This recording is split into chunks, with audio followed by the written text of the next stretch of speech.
Hello, everybody. I'm Grant Fluff from Fletcher Sports Zone, and welcome back to another broadcast. And tonight I'll be commentating the entire 4 o'clock window of NFL Red Zone, which will feature the Seattle Seahawks and Chicago Bears, Denver Broncos, Las Vegas Raiders, and the game most of you will see on your local channels, Pittsburgh Steelers versus Kansas City Chiefs.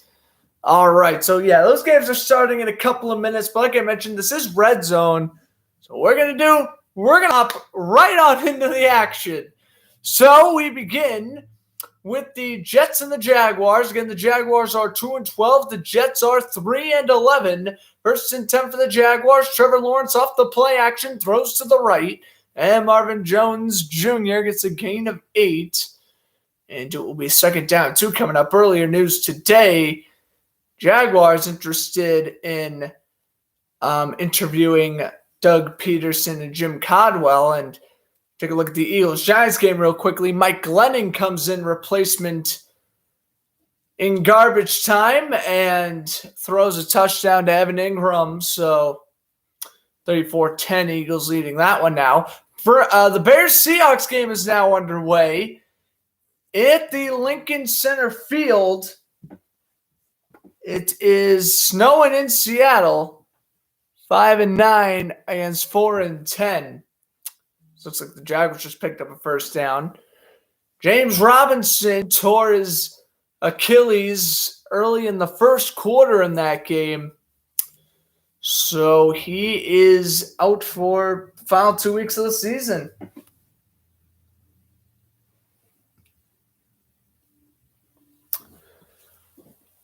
All right, we'll get back to the Jaguars drive. We're going to go full screen to Seattle here. A CenturyLink field with the handoff and a gain of 4. Up the middle, powering forward was, I believe that was DJ Dallas.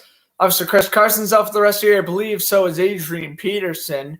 Second down, 9 as we cut back to MetLife Stadium. Jags and Jets. Lawrence stepping away, rolling out to his right. Lawrence is going to run to the 20, to the 10. Lawrence out of bounds at the 4. Even if you've won 2 games your rookie year, you're the number 1 pick in the draft, and you want to show that status no matter the opponent. Look at Lawrence step out and run for the first down there. He stepped out of bounds at the 5. Jaguars need a touchdown for the lead. Again, 26-21. New York in the lead. First and goal, though. Put Tavon Austin in motion in shotgun. Put Marvin Jones Jr. in shotgun also. Lawrence steps back, dumps it over to the running back, and incomplete. That was Ozigbo, the intended target, but it's incomplete.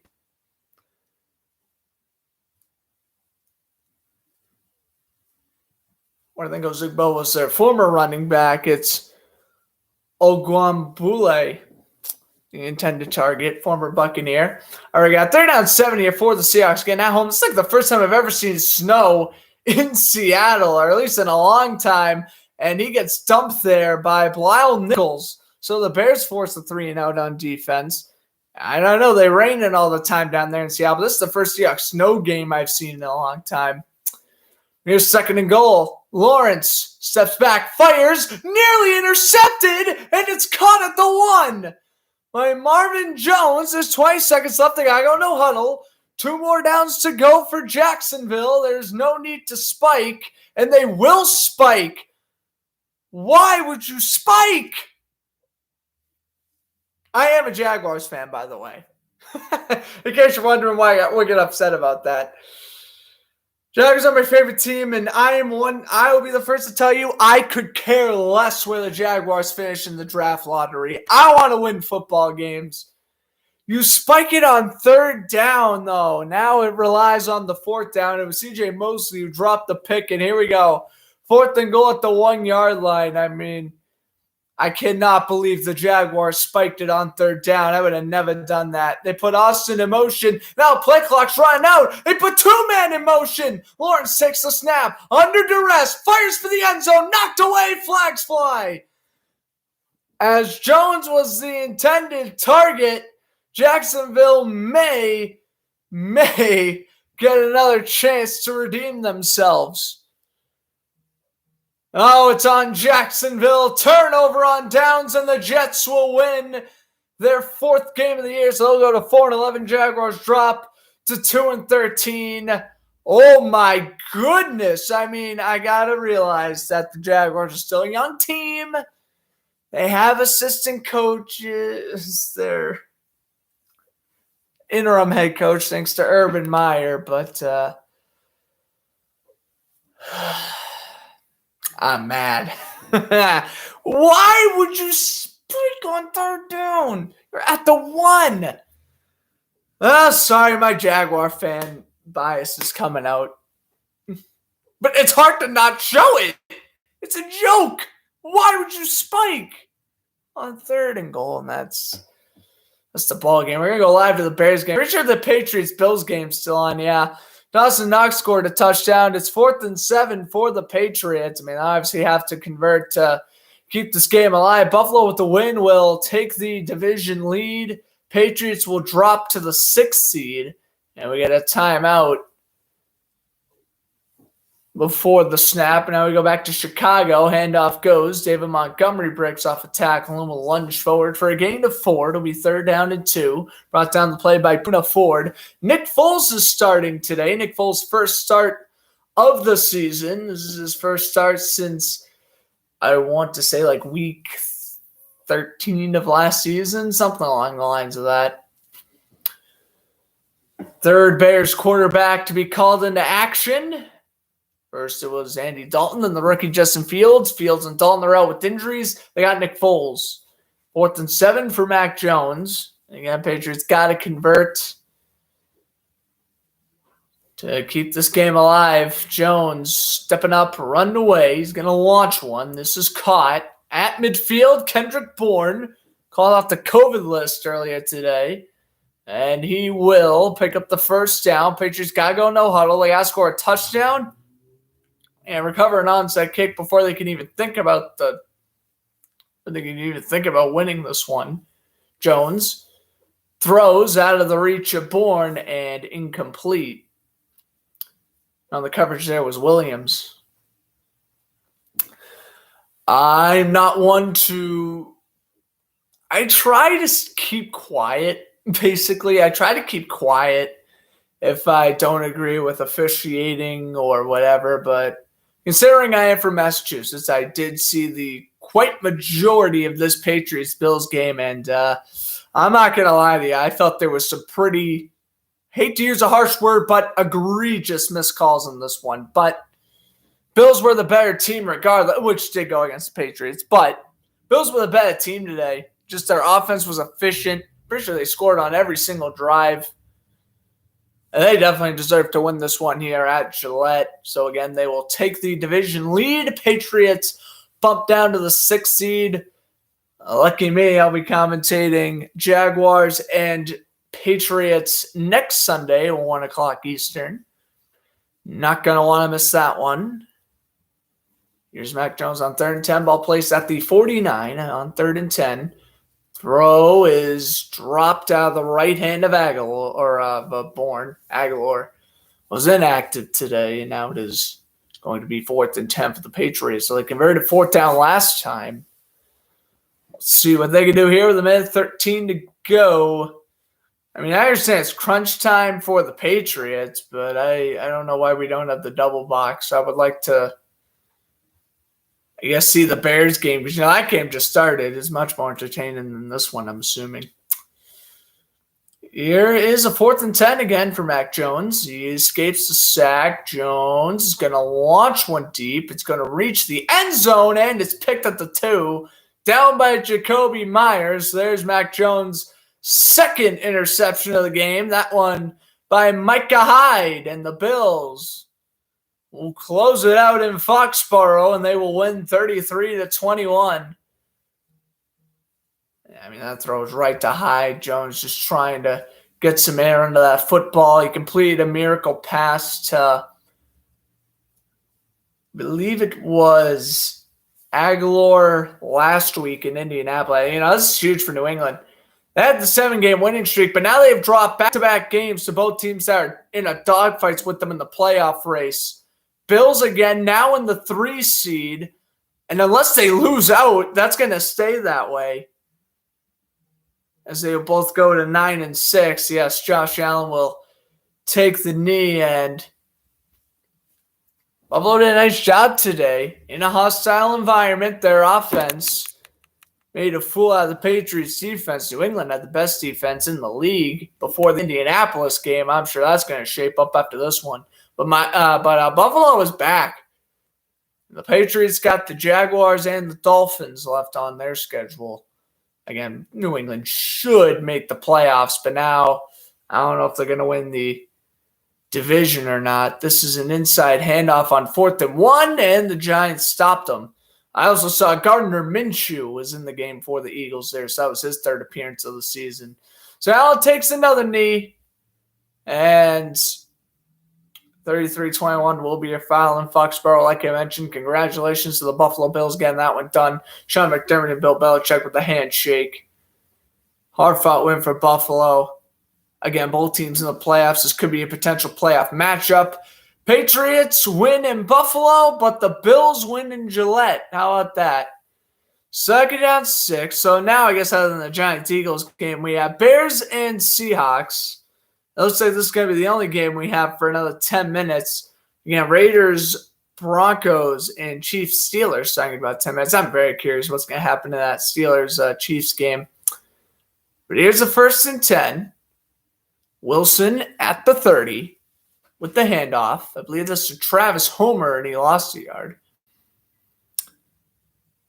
And that was to Adrian Peter. Or no, that's to Rashad Penny. Never mind.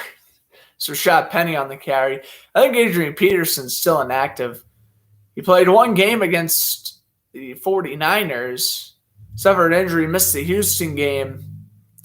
And yeah, I think he's been inactive since. We'll soon put DK Metcalf in motion. Splitting him up to the right, and handoff goes. Here's Rashad Penny. Penny following blockers, and Penny to midfield. Carrying Bears to the 46. Before he's eventually brought down by Roquan Smith. Fantastic. Oh, I guess the Buccaneers-Panthers game was also going on. 32-6 Bucks won that one. Houston beating the Chargers in the upset of the day. Without a question, upset of the day. Texans beating the Chargers. So Chargers are now out of the wild card spot because the Ravens have the tiebreaker over the Chargers.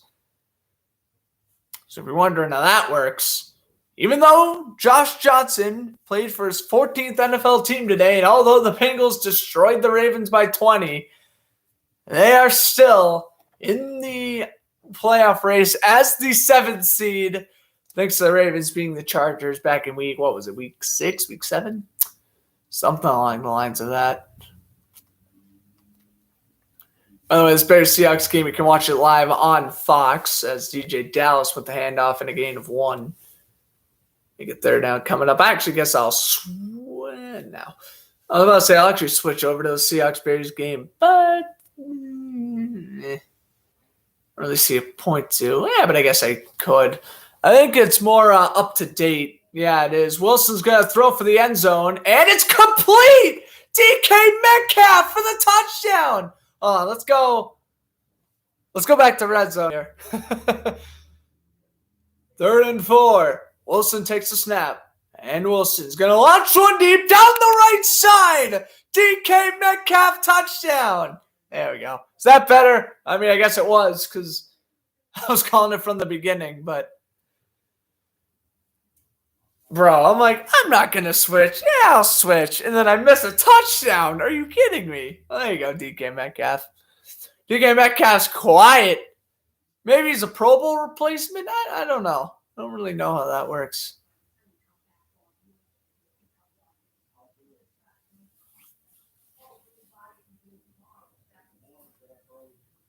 All right, well, Metcalf scored. Making it 6-0 extra point is good by Jason Myers. So 7-0 Seahawks went 9 minutes to go. In this first quarter, I guess Russell Wilson playing his first snow game in a long time.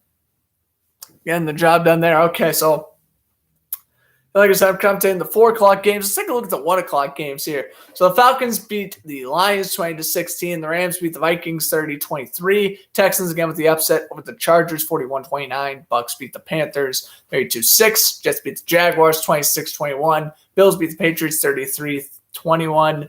Eagles beat the Giants 34-10. And the Bengals beat the Ravens 41-21. So I think Vikings and Eagles switch spots in the standings, which means Eagles now 7th seed, Vikings the 8th, football team the 9th. Football team could then be the 8th seed. Of course, Cowboys football team is Sunday Night Football tonight. Cowboys, by the way, are in the playoffs along with the Packers. So I think those are the only teams that have clinched. I think Kansas City clinches a spot with the win today. Tennessee clinches a spot with the win next week. Bills and Patriots will probably both clinch next week. I mean, I don't think the Bills are playing anyone tough. I know the Patriots playing the Jaguars, like I mentioned, but I'm pretty sure the Bills should win. Here's Glennon, incomplete. I guess the Giants-Eagles game isn't over. It's the only game not in commercial break right now. Well, that works. Who are the Bills play next week? That's a good question. Maybe they got a tough opponent. Oh, the Falcons now. So they'll beat the – okay. Well, they're going to beat the Falcons. So you basically put down the Bills and Patriots in the playoff spot. The Ravens, I don't know if Lamar's coming back or not next week. That's the issue. They are playing the Rams. Ooh. Yeah, I don't know if they're going to beat the Rams with or without Lamar Jackson. Mike Glennon's running for his life, and he will run, and he will get 7. Mike Glennon benched for Jake Fromm, performed better than Jake Fromm, which I guess is good, but, I mean, he outperformed Jake Fromm, so... I mean, Fromm performed better than Glennon last week. I mean, this is kind of the situation where, okay, like, we're going to start Glennon. We're going to put in Fromm at the end of the game because Glennon stinks. And then I guess kind of vice versa. Like today, Fromm started. Then I have to put in Glennon because Fromm stinks. And then I think next week they're going to start Glennon. And then they're going to put in Fromm at the end. And then week 17, I mean, I would just roll with I would roll with Jake Fromm anyway. You're 4-10. Roll with your young QB. I mean, we know you aren't going to move on from Daniel Jones, although I definitely think they should. Of course, Jones out for the rest of the year with a neck injury. I think the Giants should move on from Daniel Jones, but they're going to give it one more year. Which I don't necessarily agree with, but whatever. All right, there's a 1-yard gain. Glennon will end the day with 91 passing yards. Eagles win 34-10. They go 8-7. Yeah, they leapfrog Minnesota. Eagles got football team next week. That game, however, in Washington, of course, they beat the Eagles. Or the Eagles beat the football team this past Tuesday at home. That must be good for the Eagles. Back-to-back divisional games at home. David Montgomery with a truck and a half and got 11. Oh, boy, David Montgomery. What a truck. I should say that I know I was saying Russell Wilson. I don't remember the last time he played in a snow game. And by the way, Montgomery trucked Cindy Jones there. But last time Nick Foles played in a snow game.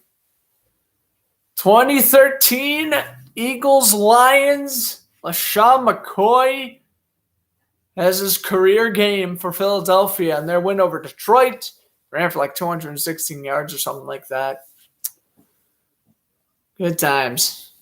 2013. Back when the world was peaceful. All right. And here's a nice little spin. Darryl Mooney will get a yard. 2013 was nice. I was in, what grade was I in? 5th grade? Roughly. Good life. Seahawks also won their first Super Bowl that year over the Broncos. All right. 2nd down and 9.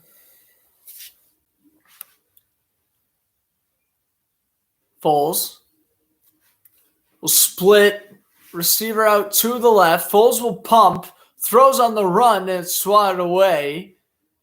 The intended man was Damian Byard, former Patriot. It'll be 3rd down and 9. All right, we got both the 4 o'clock games started. Broncos and Steelers both getting the ball first. We're at the Black Hole. We're at Arrowhead.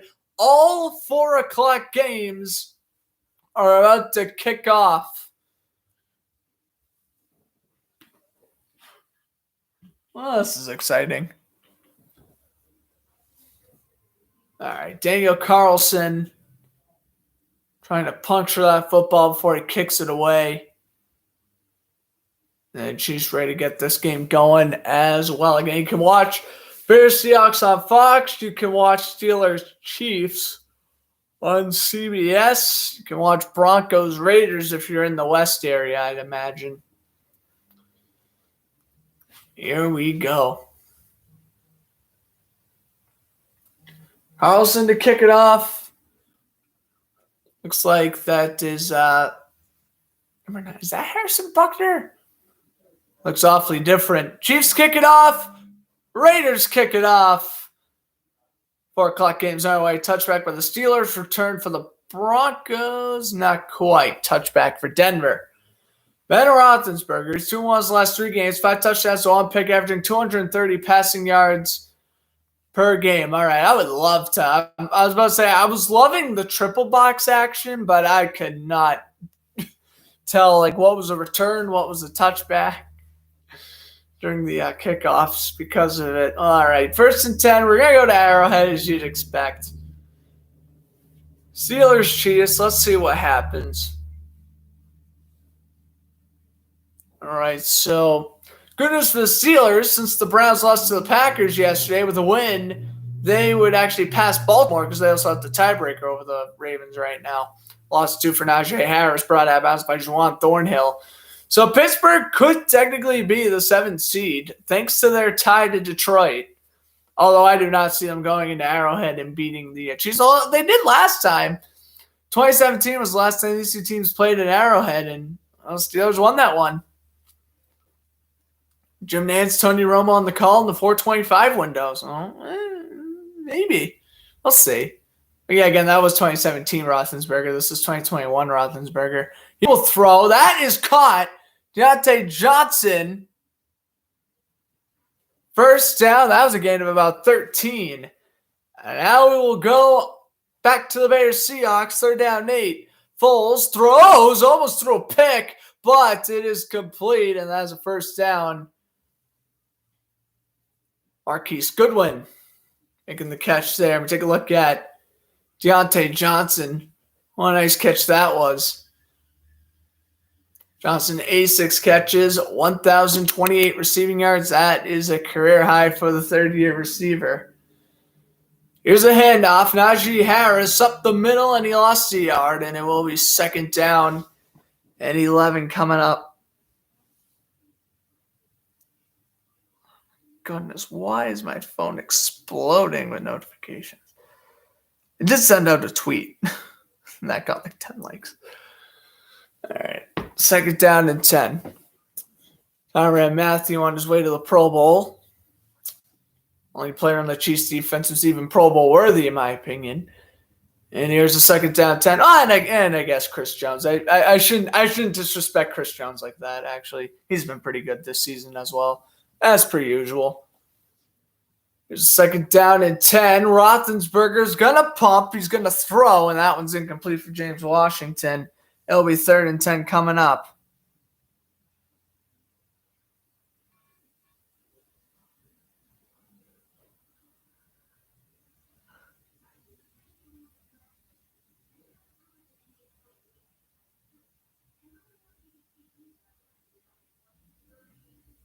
All right.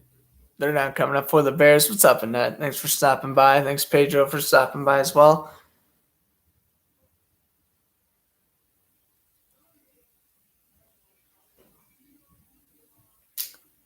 All right. Remember, this is commercial-free football, so if I'm really engaged, if I'm not focusing on the comments or on my phone, giving everyone the FYI, as that's a sack on 3rd down 4th down coming up, and we're probably going to see the Steeler punt. But remember, this is commercial-free football. I'm almost commentating 3 games at once. So just be aware of that. If I'm in the chat and I haven't read the chat in like 10 minutes. And by the way, yes, I know that was so funny. Alex did go on a Ravens rant. But yeah, commentating almost 3 games at once. So I ain't paying attention to the chat. I want to hear it. All right, 3rd down 9. It was incomplete, but I think we had a flag coming up here against the Bears, but we shall see.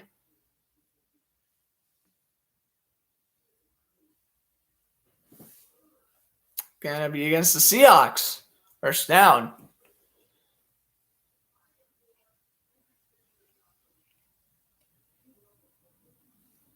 And yeah, Mooney was bumped into the Seahawks corner. And now look at that. Nick Foles giving the thumbs up on the sidelines.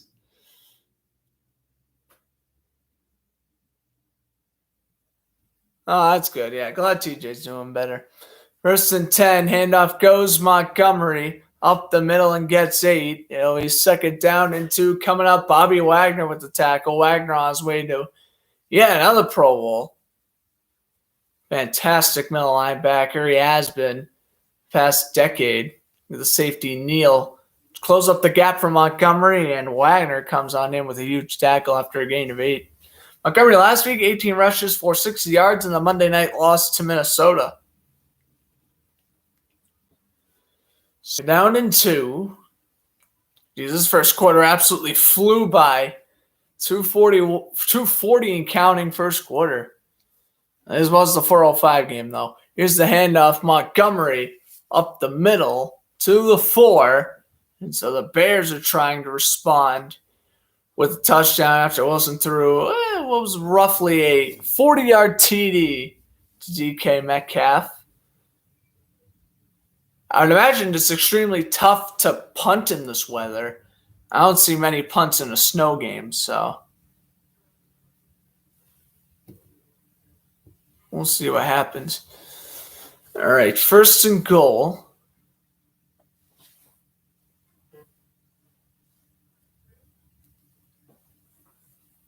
And, all right, well, I guess some sort of stoppage in the Bears-Seahawks game. We'll get to that in a moment.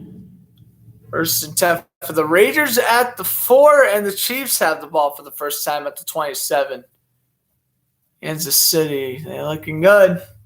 They weren't looking good for a while, but they're looking really good now. All they had to do was just get in the rhythm, and they are killing it. By the way, Mahomes is undefeated in November and December in his entire career. Never would have guessed that. All right, 1st and 10. Mahomes, inside handoff. Clyde Edwards-Helaire takes it to the right and gets stuffed. No yards there. Brought down with number 92 of Pittsburgh. It'll be 2nd down and 10, 9. Somewhere around there. Now we flip back to the Raiders game. Both teams 7-7. Winner has a shot at the playoffs. Loser doesn't. Put it in lamest terms for you. Here's Deshaun Jackson getting a gain of 8. 2nd down, 11 now for Kansas City.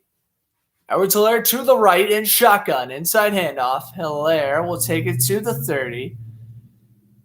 Where it'll be 3rd down for the Chiefs. 2nd down, 2 now for the Raiders. Both teams ain't even close to the red zone. We are flip-flopping, to say the least. At the 12, Josh Jacobs takes it to the right, and he may have got that. It'll be close. Oh, then there's a flag, so it's probably holding against the Raiders, making that 3rd down and 7. Speaking of which, 3rd down and 7 in Arrowhead.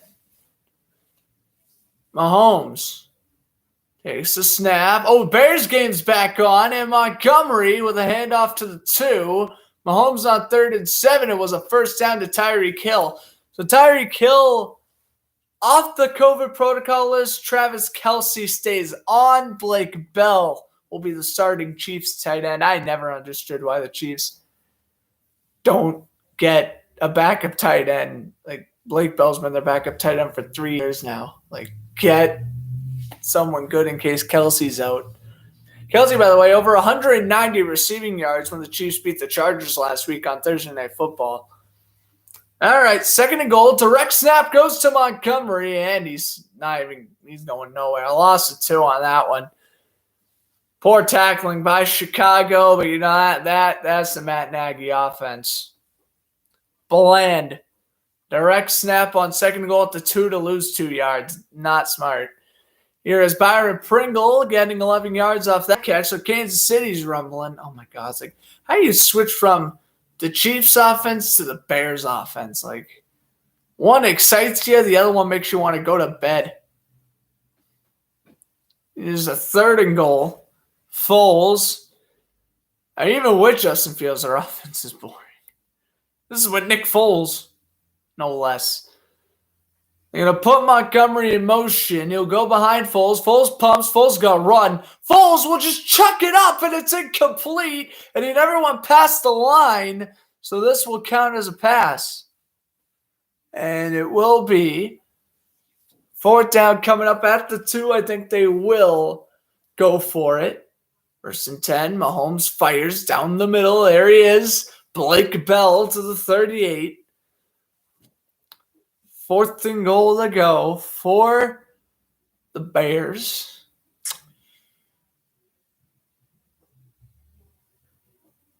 An 8-minute drive, my gosh. If they have an 8-minute drive and it results in no points, that will not be ideal. Foles on 4th and goal. Fires, and he didn't even go for the end zone. It's Brooks with the tackle. It was just a check down.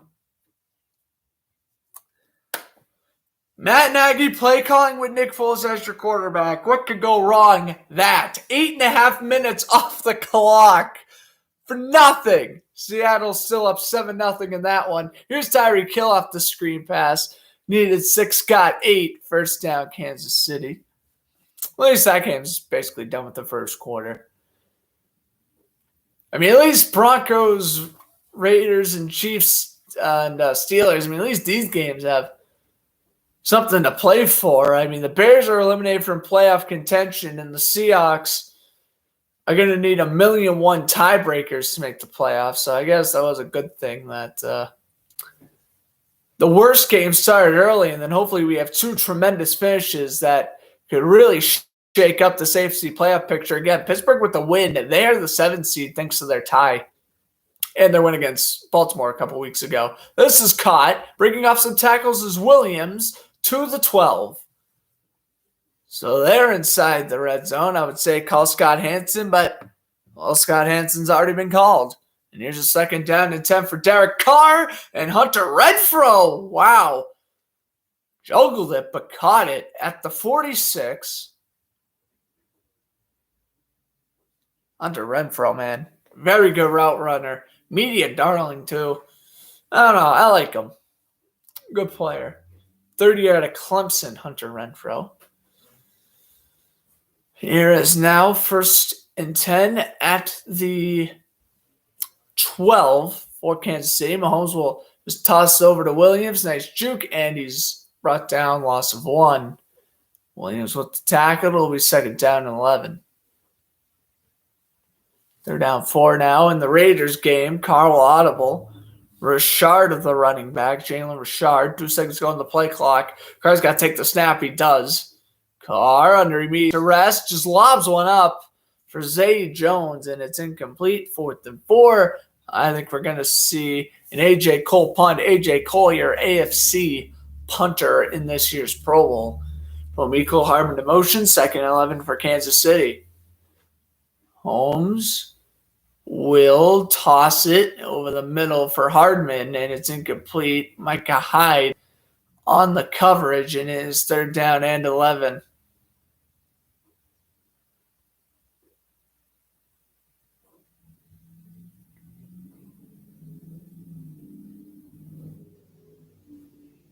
Chiefs clinch AFC West title with the win. They clinch the playoff spot with the win.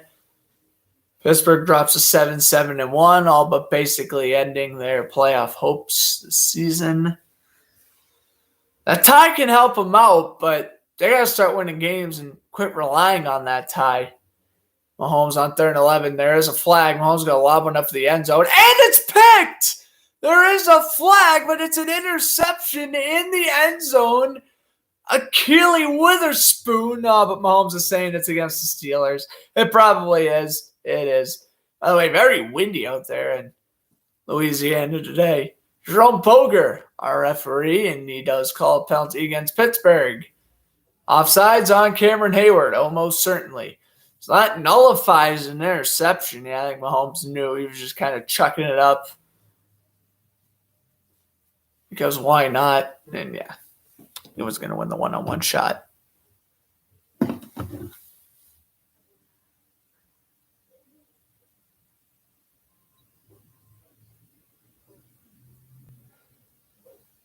So 3rd down 6.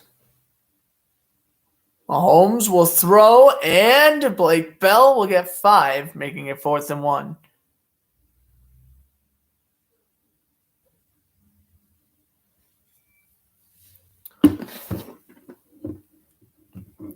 So 4th and 1 here now for Kansas City. Holmes will run back to the huddle with Eric Bieniemy calling plays. I'm sure the Jaguars will have an interview with him along with Pearson, Codwell, probably Byron Leftwich as well. 4th and 1, fullback dive to Burton, and he got the first. Needed 2. Well, he needed 1, got 2. Burton scored a touchdown last week against the Chargers, and go down to the 2-yard line here. It'll be 1st and goal to go for Kansas City.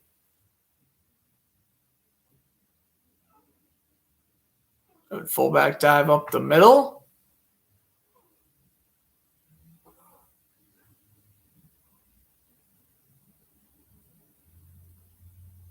Here's 1st and goal. Handoff goes. Williams, did he get there? He did not. 2nd and goal. At the 1-inch line. You're putting the tip of the ball early in the end zone. This could be a QB sneak for Patrick Mahomes. Well, here's Drew Lock. Teddy Bridgewater inactive due to a concussion. Here's the handoff to Melvin Gordon, and he gets nothing. So it'll be 2nd down and 10 there. 2nd and goal here for Kansas City. I'll probably hand back to the Raiders-Broncos game in a second. 2nd and goal. I keep me sneaking with Mahomes. Although we'll run and breaking off tackles. Oh! Clyde Edwards-Helaire broke off 2 tackles at the line of scrimmage. Passed it to the right and scored. Wow. That was brute strength right there. Unreal touchdown by Clyde Edwards-Helaire.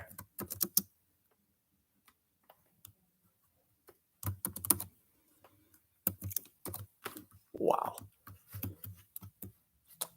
That was fantastic. Ending off the 14 plays, 73 yards, 8:10 off the clock. Extra point is good, 7-0. Who is the Chiefs kicker? That is not Harrison Buckner.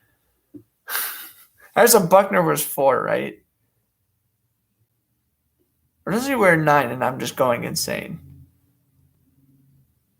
No, he wears 7.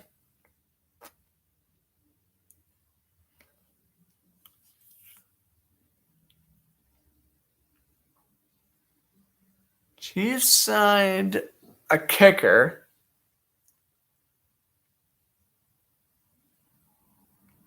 Yeah, Buckner's out due to COVID. Elliott Fry.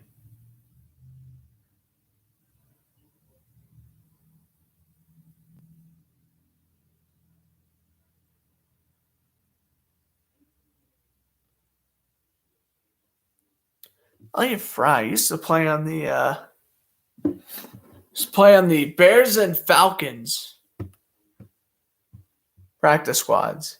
Maybe even the Bucks, but don't quote me if he played on the Bucks or not. Wilson's got a lob one deep on 3rd and 10. He fires that one out of bounds. 4th and 10, we'll probably see a Michael Dixon punt. Let's take a look here at the Broncos offense. 2nd down and 9. We'll place at the 35. And put Jerry Jeudy in motion. Lock in shotgun with Brent Rippon as the backup. Lock's going to lob one deep and incomplete.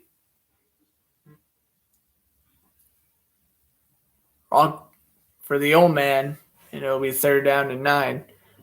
Like how they call Michael Humawani the Who Man, I like to call the Broncos tight end the old man.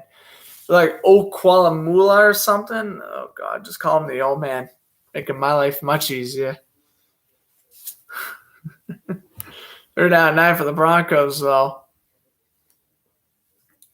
Trying to avoid what the Raiders did, and that was go 3 and out. Drew Lock. Low snap.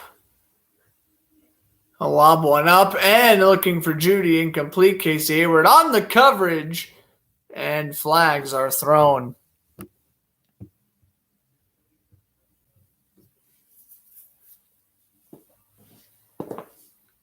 And it's going to be against the Raiders. Oh my goodness, yep. Hayward just grabbed the end of Judy's jersey. That's the right call. So Michael Dixon has to punt from his own end zone. And he does. Bears are going to have a short return from the 40 to the 30 to the 20. Out of bounds at the 15. What a return by the Bears on that punt. I don't think that was Jakeem Grant either, which makes that even more impressive. Here's Drew Lock, pumps, and walks right into a sack. It's Max Crosby. Well, I mean, good effort by Lock, just trying to avoid the sack. Down he went in a heap as he faked to Williams.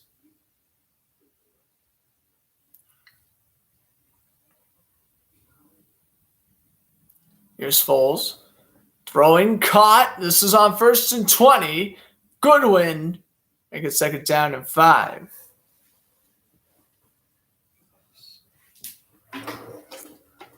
Do some readjusting with my cords here.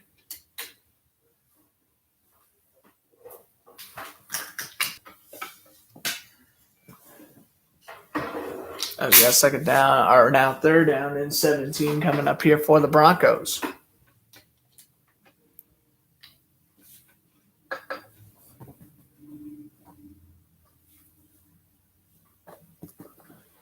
Get down 5 now for the Bears, switching back and forth now. Sure, the Steelers have the ball by now, but yet to get any word on their offensive drive.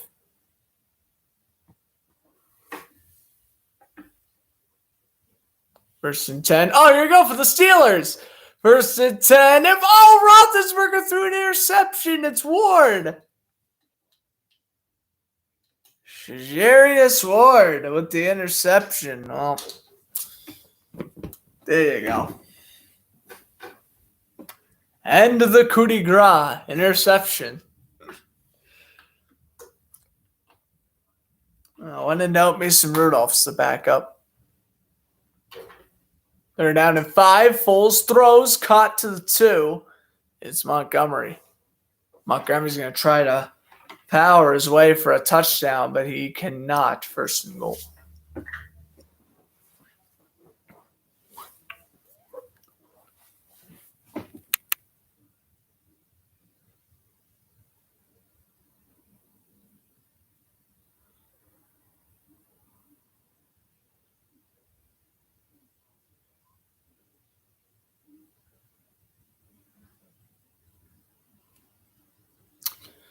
First and goal now for the Bears.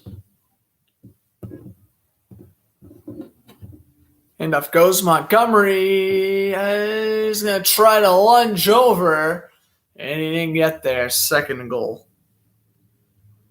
Somehow even closer to the end zone.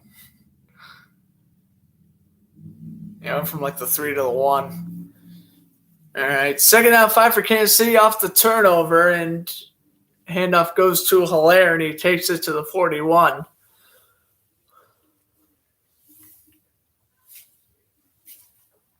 Second and goal.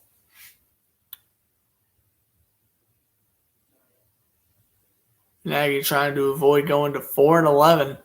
Bears' last win was on Thanksgiving against Detroit. Handoff up the middle. Montgomery's in.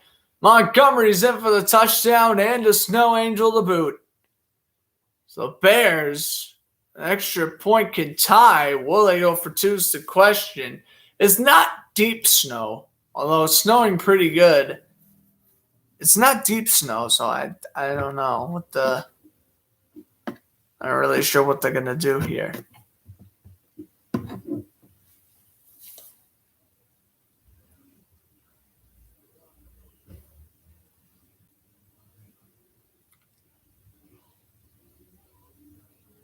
.7 off the clock. Here's the extra point by Saros, and it's good. So there you go. They can kick extra points in this weather. 7-7 in that one.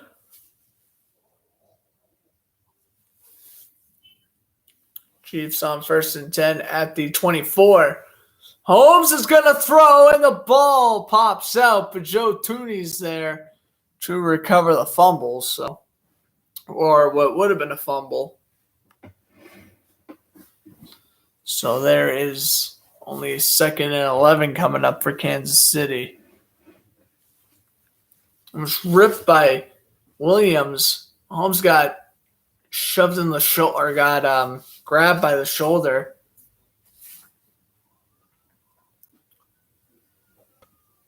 Look at this. Got popped, but Joe Tooney, like a receiver, magnificent concentration. By the way, that's the 25th time Holmes been sacked in the last 9 games. Here's Williams, makes the catch, and Williams will step out of bounds at the 4. I mean, this is a game that Kansas City usually wins. This is a game they're favored to win. This is definitely one they're going to want to take advantage of.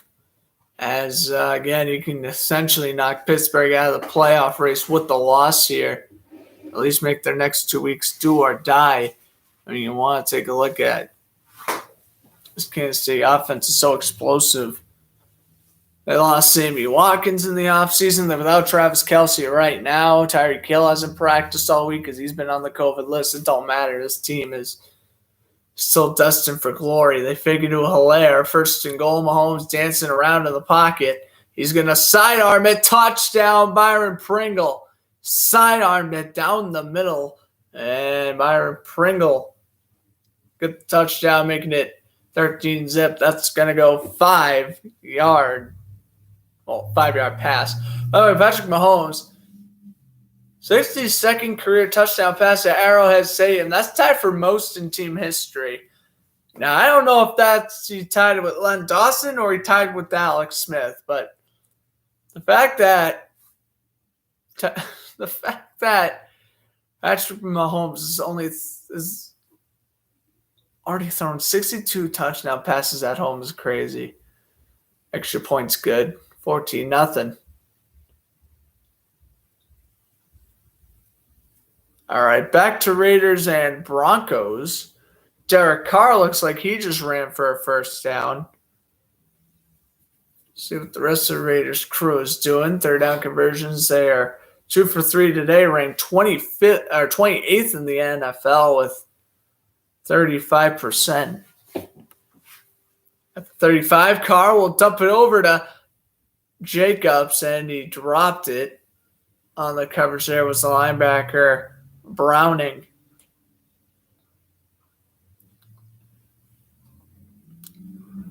And look at Derek Carr on that 3rd and 3. Ran a few yards behind the line of scrimmage. So he really ran about 6 or 7 on that run, but it was enough for the 1st down.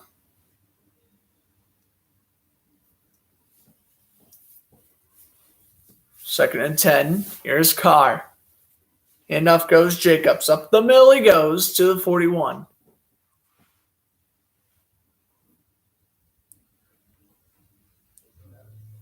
First and 10 now for the Seahawks. Lowering the shoulder is Penny to the 4. A gain of 4. Wilson 3 for 5 passing for 48 yards and a touchdown.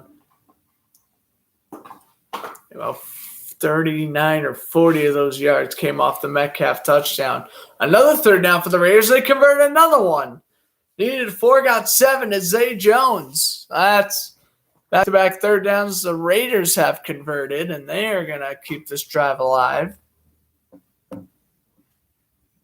So scoreless here in the black hole. Last year, at this very stadium, Drew Lock had his worst career game, throwing 4 interceptions, a career high. That was the last year when they were in Las Vegas. Right now, he's held his ground. And his first quarter is ready to come to a close. Faking to Jacobs. Carr. Waiting. Pump faking. Gonna lob it to the right. And Zay Jones. 3 spin moves. And he goes down to the 49 of Denver. It was a good shot. That was a good chance. You're looking here at the third down 5. Russell Wilson just doing his typical thing. Gets a gain of 8 to Gerald Everett. Where it will be first down for the Seahawks. All right, now back to the Raiders game. They're going to split Jones to the right.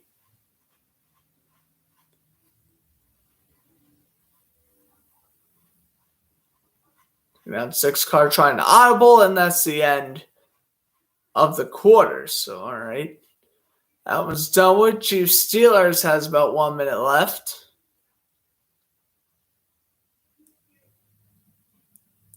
He tied Trent Green. That's amazing. Trent Green did it in 46 games. Mahomes did it in 30. Bill Kinney is third on that list with 52, and then Alex Smith is 4th with 48 touchdowns in 39 games, and Kinney did 52 touchdowns in 49.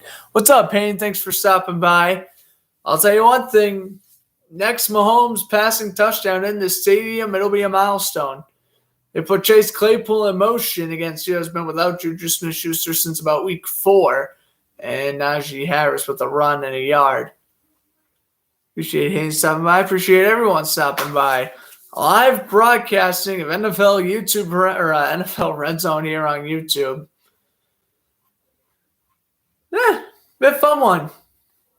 So far, just doing the 4 o'clock games today. Next football broadcast will probably be Thursday for Thursday Night Football. And then Sunday will be Patriots, Jaguars. That'll be the next football broadcast. That might be my next broadcast in general. Well, and Power Skate will be New Year's Eve. There's a run. And Johnson, it's nothing.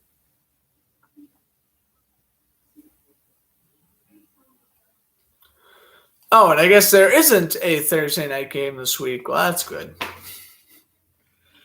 Okay.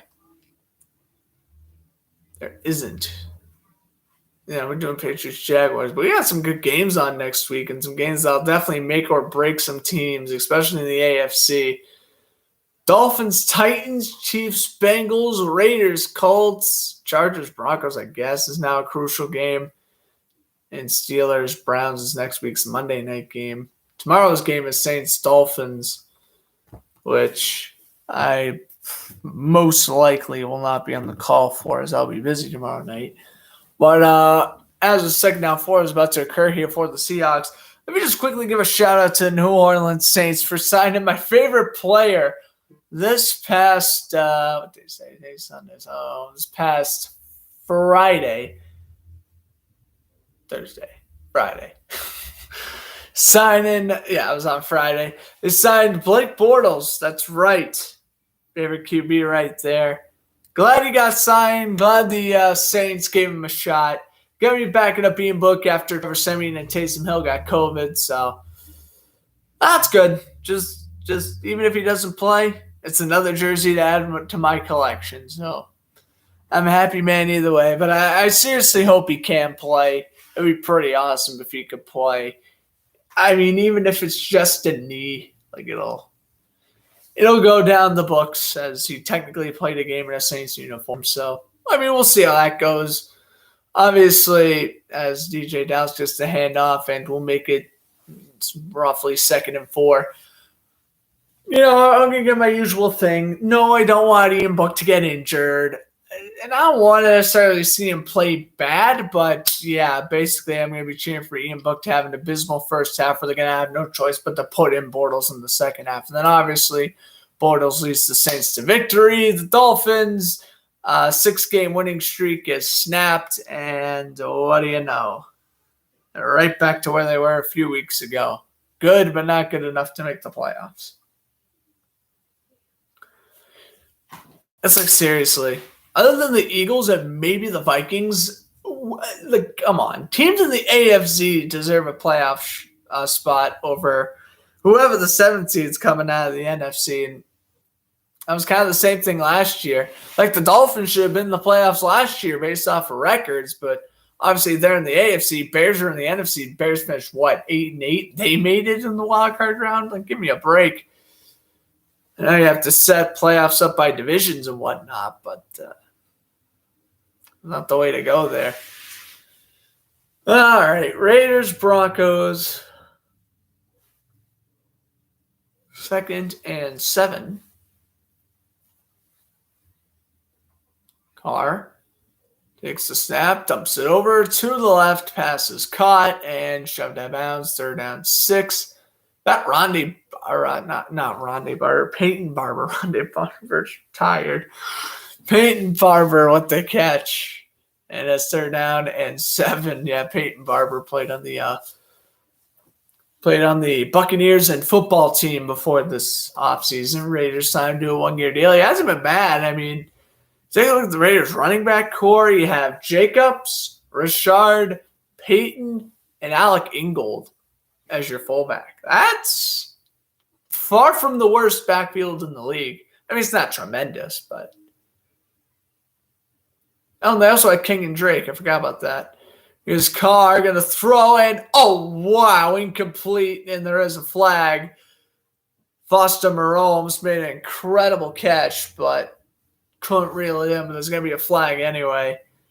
And it looks like it's going to be against Stearns on Denver.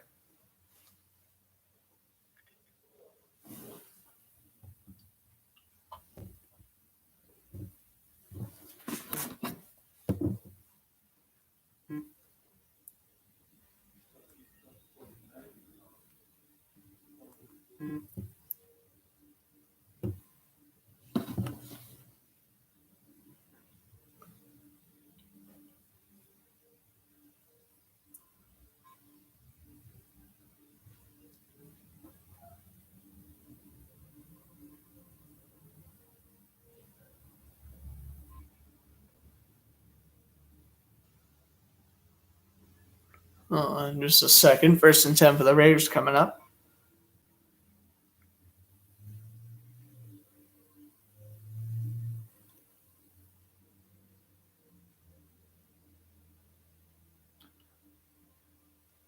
Okay. So it'll now be 3rd down and 4, and Roethlisberger threw an incompletion to Ray McLeod. So 4th and 4 coming up. And we will get to see a 4th and 4. Presley Harvin, rookie punter for the Steelers. But I don't know if we're going to see him here.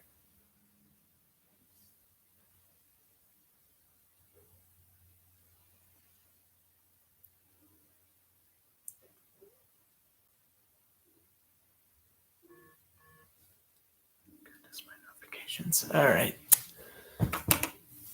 2nd down coming up for the Raiders. 2nd and 10 coming up for the Seahawks. Jeez, the Seahawks-Bears game already has 5 minutes left in the 2nd quarter. The Raiders and Broncos game kind of caught up to them. Well, I mean, not really. They still got about 11 minutes to go. Yeah, 11 minutes, 16 seconds. 1st and goal Raiders. Well, not quite. No, all games are going by quick right now. Hey, Red Zone ended at 7:30 last week, so we'll see how this week goes. Carr fires for the end zone. Renfro! Touchdown! I mean, just beautiful route run after beautiful route run. Well, that's what it comes down to when you talk about Hunter Renfrow. Derek Carr with a nice one. I was literally at like the 1 hour mark too.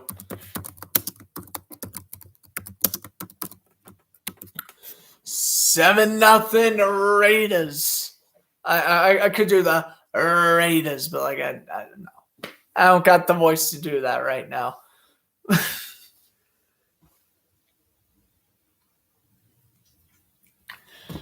Just don't. I could do the Chris Berman, but all right. But 14 plays, 76 yards. Oh, well, I guess we're not going to see the extra point. First and goal for the Seahawks, though. Handoff. Penny, touchdown. Walk-in touchdown. For Rashad Penny, who busted free for a 50-yard touchdown against the Texans a couple weeks ago. Scored there, 13-7. Seahawks up by 6 with the extra point pending. Again, you can't kick extra points in the snow, which I guess is a good thing. Look at this inside handoff. Look at Penny make the proper read and just able to get in for the touchdown. It's a good run. Here's the extra point by Myers to make it 13-7. Good snap. Good hold. Got it.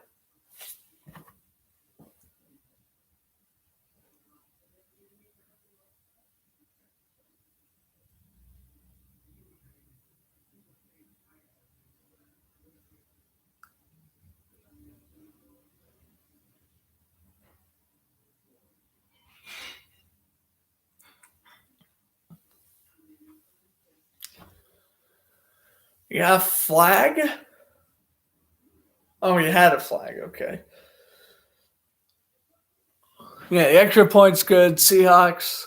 What do you think of the Bears? 14-7. Here's Patrick Mahomes throwing down the middle to 35. It is Brady 3 on the catch. I don't print out rosters for Red Zone. I mean, I probably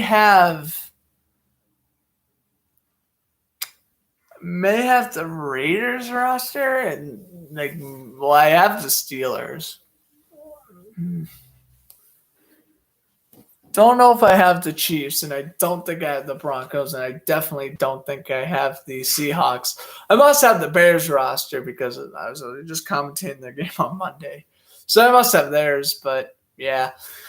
When I do Red Zone, I don't print out the rosters like when I do. Like if I was just doing Chiefs Steelers, I would have printed out a roster. But when you do it Red Zone, it's like you gotta print out 6 different teams. Like that's 6 whole teams of rosters you're looking at. Like I just go with my knowledge. And if it's a rookie or someone I never heard of, I just say the number or try my best to pronounce their name.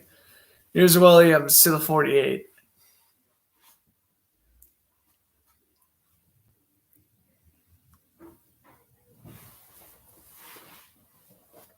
And I like commentating Red Zone. I like it much more in the 1 o'clock window because that's when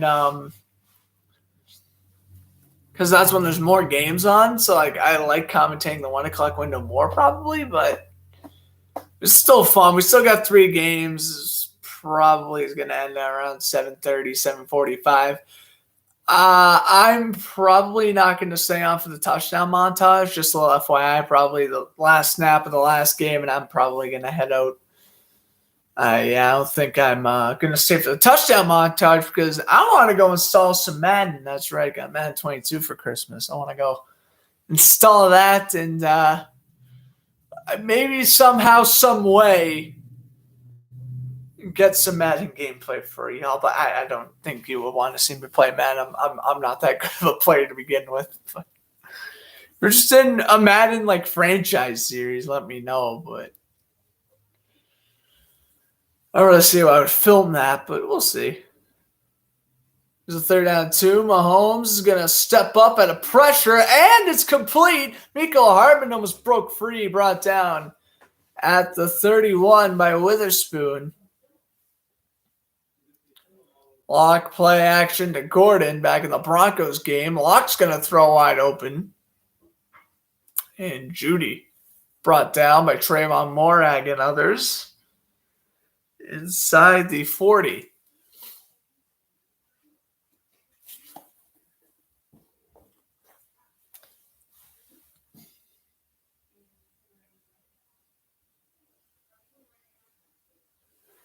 Six plays, 13 first downs for the Chiefs. That is remarkable. They figured to a air. Mahomes got a lob one down the left side, and it's incomplete. Looking for number 19. Is that Josh Gordon? It is Josh Gordon.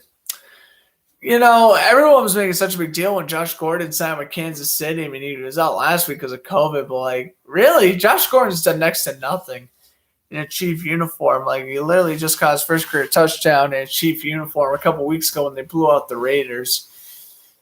And he was pretty quiet up until that point. I mean, they didn't get Gordon as one of their main guys. They got Gordon as a solid fourth-string receiver, maybe third-string receiver if someone like Travis Kelce's out. Here's Hilaire to 26 react. So Kansas City wins the Super Bowl. That'll be Josh Gordon's second ring. Won his first one with the Patriots back in 2018. Second down and 9 coming up.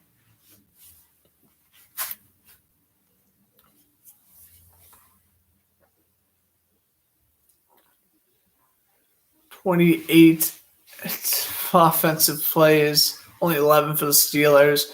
Chiefs have like quadrupled the amount of yards.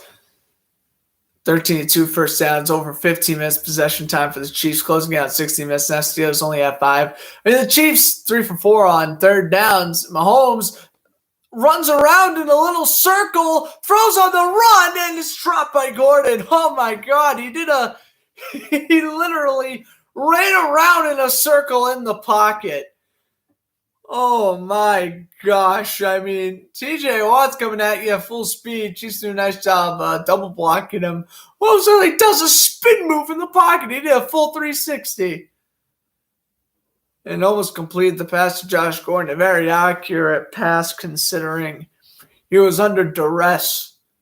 All right, second down 24 now. Here's Drew Lock. He pumps. He's going to dump it over to the right. Melvin Gordon with a stiff to the 45. And so now we'll get to see Elliott Fry for the field goal, in which he makes. So 17-0 Chiefs. And Harrison Buckner out due to COVID protocols. We got Elliott Fry, former Bear and Packer. I think Elliott Fry has played on other teams too.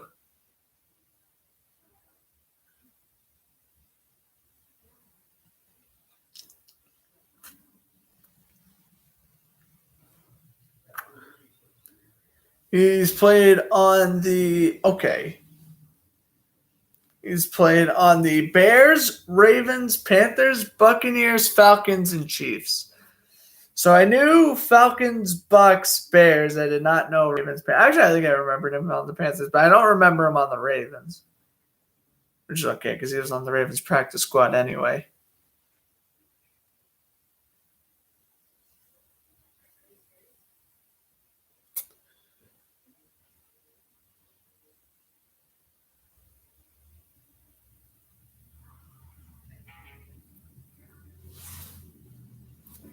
All right, here's Brad McManus. He's 21 for 25 on field goals. This one from 49.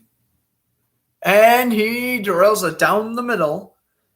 That kick's good. It is now a 7-3 game.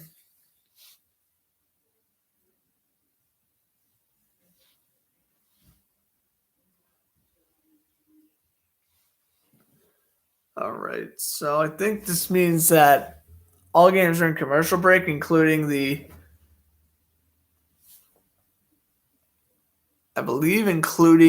Bears 1 and Seahawks. So, we'll see.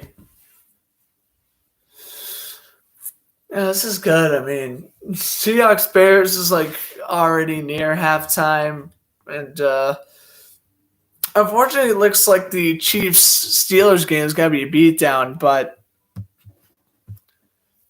to the defense of Chiefs and Steelers, at least the Raiders Broncos game is gonna be close. Hopefully, gonna be close.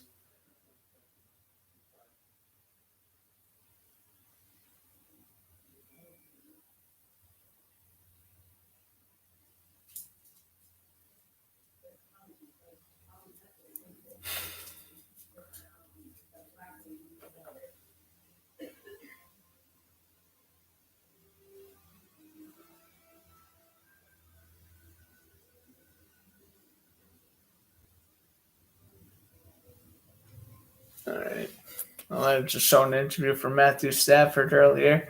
So Rams are in the playoffs. Bucks are in the playoffs.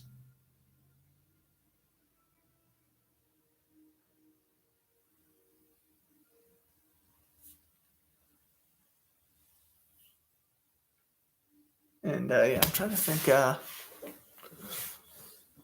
who else. No team in the AFC's clinched. Although Pittsburgh's going to, or Kansas City's going to.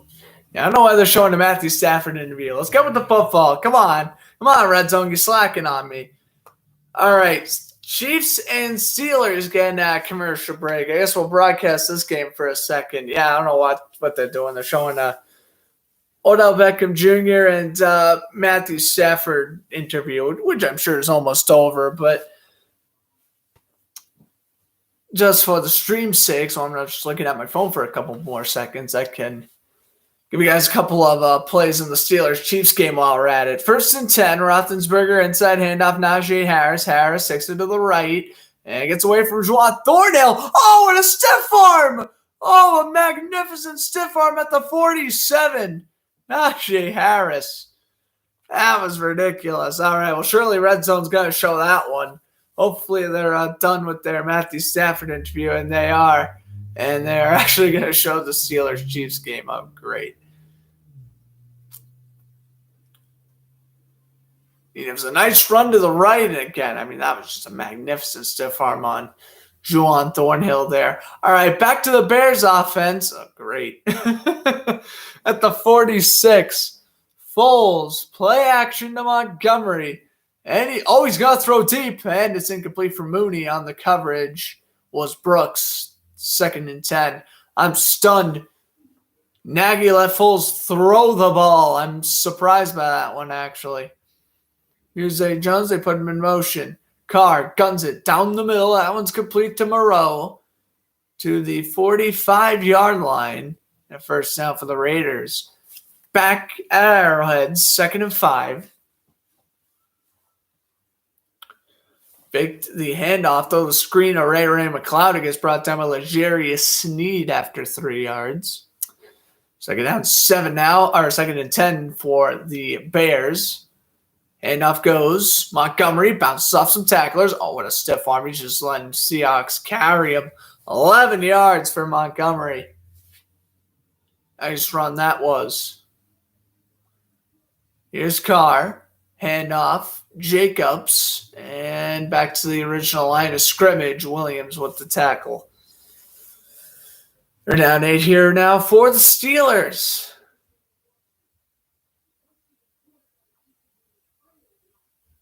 Roethlisberger is going to chuck one deep for Claypool, who reels it in. Claypool makes the catch at the 22, and will he dance? He's going to run right back to the huddle. Ladies and gentlemen, I'm at a loss. I'm at a loss for words. Chase Claypool has just made a significant play, and he is not celebrating. And that one is complete, also by Claypool. Wow. And he's just walking, and he's made some nice catches here. And he's just waltzing back to the huddle. You see, maybe if you did this every single week, Mr. Claypool, social media wouldn't be ramming it down your throat, wouldn't you think? I still do not like Chase Claypool, but yeah, respect. At least he's not being pompous this time around. That one's incomplete for Ray McLeod. And with 3rd out of 15, Richard brought down at the 44 by Bryce Callahan and Ronald Darby. So here comes the punt from A.J. Brown. Broncos get it back down by 4. I mean, I picked the Raiders to win that game. I feel like they should. The Raiders have just been better than the Broncos, and it's pretty crazy considering the Raiders were forced to fire their head coach and had their best receiver taken to prison. So, yeah, Raiders have been better. What the Broncos do, acquire Teddy Bridgewater and trade Von Miller for next to nothing. Whoa, boy. In all seriousness, though, the Broncos, no. Like, out of all the teams that are in the hunt, like Cleveland, Miami, Pittsburgh, Baltimore, Chargers, I guess these Steelers, I mean, the Broncos are the least deserving out of all of them. Maybe they are more deserving in the AFC than the Washington football team is in the NFC, but they're up there for most undeserving teams being in a playoff position right now. Here's Harris just getting nothing on 3rd and 10. I mean, you're throwing a screen on 3rd and 10. I mean, I don't understand the logic behind that at all.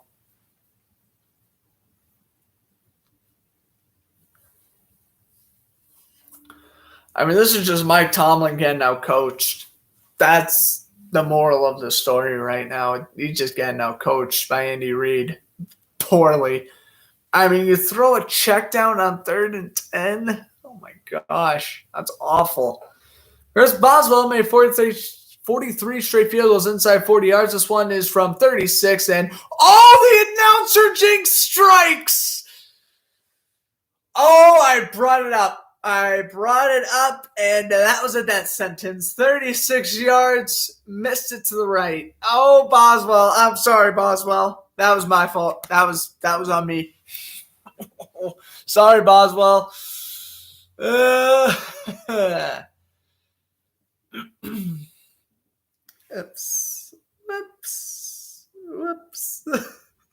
Whoops. I had to do one thing. Read the statistic. I just had to read off the statistic. Let's listen to this. Right now, he's just getting out-coached by Andy Reid poorly. Here we go. I mean, you throw a check down on 3rd and 10. Which was awful. Why would you throw a check down on 3rd and 10? Chris Boswell made 43 straight field goals inside 40 yards. This one is from 36, and the announcer jinx strikes! I brought it up. I brought it up, and that was that. I brought it up. Goodbye, Boswell streak. I mean, really, that's what it boils down to. I brought it up. I shouldn't have brought it up. I brought it up. And yeah. All right. So Broncos now get it back. At the 8-yard line, Drew Lock pumps and incomplete. 2nd and 10 coming up.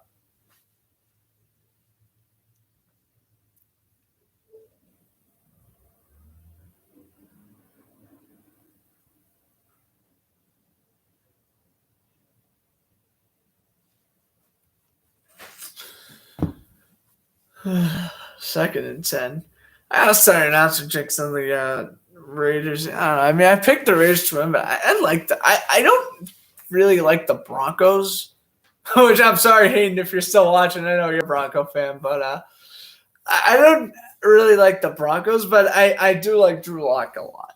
Drew Lock he's Drew Lock, But no, I truly do feel he has the potential to be really good. You got to put him in the right system, though. Denver ain't the right system. I think if you put Drew Lock as a starter in, I'm trying to think, maybe somewhere like Philadelphia, you could maybe succeed, although I don't know why the Eagles will want to get rid of Jalen Hurts. He's been performing well. Oh, and while I'm on the topic, Carson Wentz didn't do much against the Patriots, played well. Last night against Arizona, he did next to everything. I mean, Jonathan Taylor had a few great runs, as per usual, but that game was heavily relied around Wentz. And even though, yes, the Eagles are exceeding expectations this year, which they are, and I'll give Jalen Hurts credit. I thought he was one of the most overrated quarterbacks in the league. He kind of sort of is, but I'll give him credit. He's playing well. Carson Wentz is better, and he's still significantly better. I mean, nothing's changed. Even last year, when Hurts was starting over Wentz, everyone knew Wentz was better. Eagles would be in this exact same spot right now with Carson Wentz. That's all I'm saying. What's up, Alex? Thanks for stopping by. Yeah, 1st and 10 for the Seahawks. Wilson will dump it over, and that's a gain of 14 to DJ Dallas. Sam Steele on COVID protocol. Oh, no, Sam Steele's on COVID protocol. Really? No. That sucks. That's right, though. He does deserve a year with no slander. That's right. He's a very good player. Oh, the Cardinals clinched. What? I guess the Cardinals clinched the playoffs, too. All right.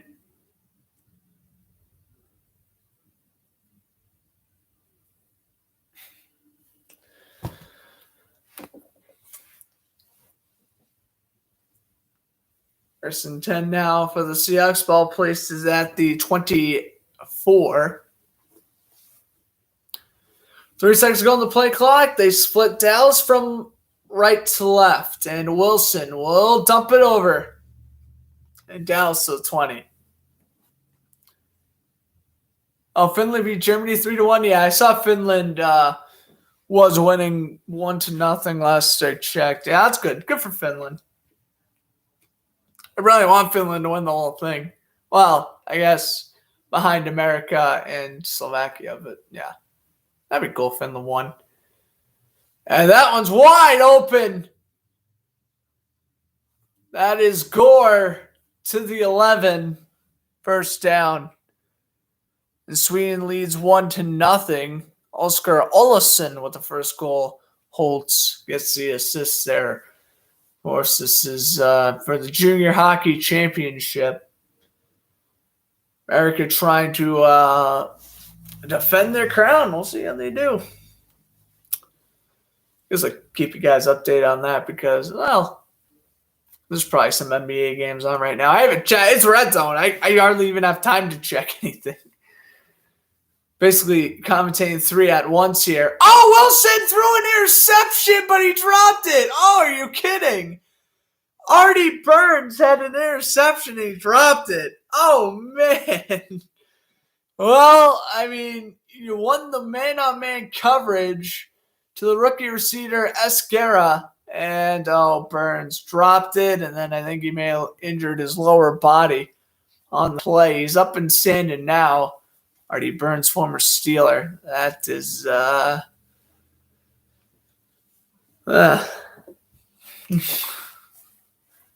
should have picked that one off. J.C. Jackson, by the way, of the Patriots, he dropped 2 interceptions today and probably makes a huge outcome. And maybe the Patriots do beat the Bulls. Maybe. No, J.C. Jackson dropped a couple picks, and then Artie Burns with an inexcusable dropped interception there. Again, maybe it's the snow. I'm not sure, but that should have been the pick. Here's 2nd and 7. Ball placed at the 8. They fake the inside handoff. They toss it over to Mecole Hardman. Hardman with a juke, and Hardman's in. Touchdown. They got another one before the 2-minute warning, and this is an absolute slaughter. 23-0. They've taken the Steelers out back, and they've beaten them over the head with a shovel. Field goes good by Jason Myers. It's 17-7 Seahawks over the Bears.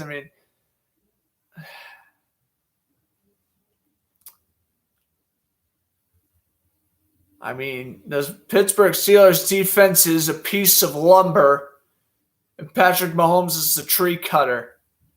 And Mecole Hardman is that precise blade that cuts through the wood. I think they're saying he's out at the 1, though. I don't know. I hope these analogies aren't going for waste here. Come on, count as a touchdown. Well, I mean, it looks like the ball's over. I would count it a touchdown. Honestly, I would. And they're going to. Okay. Enough of my weird cutting down tree analogies. Just kick the extra point. Move on to the next play. So again, Elliott Fry out to kick.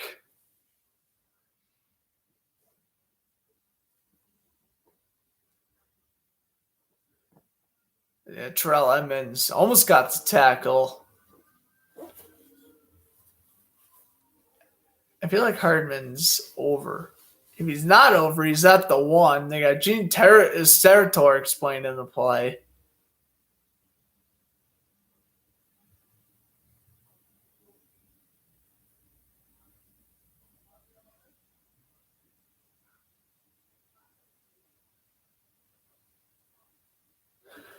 I mean, think about it this way. The Vikings, a couple of weeks ago on Thursday Night Football, the Vikings had a 29-0 lead over the Steelers. And Minnesota blew that second half lead. Pittsburgh ended up scoring 28, and they lost 36-28. So, yeah, the Steelers are more of a second half team. But you have to understand, there's a ginormous difference between the Steelers, than the Chiefs and the Vikings. Here is the extra point for. Oh my God! Oh, that's not even close! That's not even close! Fry just shake that wide left. Oh my God! And that's why he's a practice squad kicker. That was an awful kick.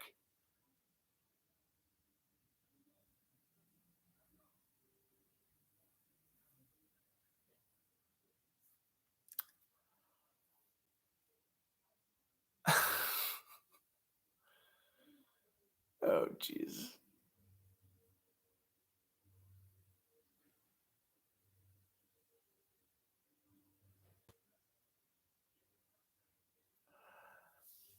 All right. Well, we're back in the Bears game. For the final 10 seconds, I'm just going to take a knee and head into the half.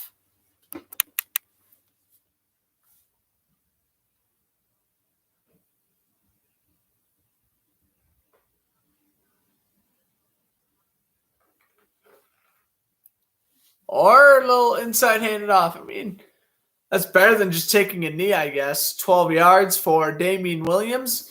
All right, now half. So the Seahawks are up 17-7. 2-minute warning in the Broncos-Raiders game. Like, God, how did these games catch up to the Seahawks-Bears game? That game had like 5 minutes left in the second quarter 20 minutes ago. Jeez Louise, it goes to show you how a pace of an NFL game can really go. Like that Packers-Browns game felt like it went quick, but like it felt like that Colts-Cardinals game took like over 3. It did take over 3 hours, but that one felt significantly longer. Locke puts Judy in motion, inside handoff, and a loss of 3 by Melvin Gordon. Right down the play with number 96 of the Raiders. That was up Poulin with the tackle. But yeah, basically I'm saying that, well, I was saying before that, before the complete whiff of an extra point, I was saying how, yeah, the Steelers kind of got lucky against Minnesota, or they were able to only lose by 1 possession, losing 36-21 and like 28-0 and all. The Chiefs are built much differently than the Vikings, and that's where, okay, you can get away with that against Minnesota, but you're not going to get away with that against Kansas City. That's more of the story. You weren't. And here's Drew Lock throwing and dropped by Judy on the sidelines. It'll be 4th and 6. I mean, this is your typical Broncos-Raiders game. Both teams are 500, battling it out for essentially 3rd place, maybe 2nd place if the Chargers collapse. I mean, we had the Lions beat the Cardinals last week, and I guess this week it was the Texans' turn to beat the Chargers, which is giving me hope that next week's the week the Jaguars beat the Patriots. But what do I know? I can't have any nice things in this world. Here's a 55-yard attempt, and it just goes through! What a kick by McManus! It looked like it was curving right, then it shifted back left, and it's good.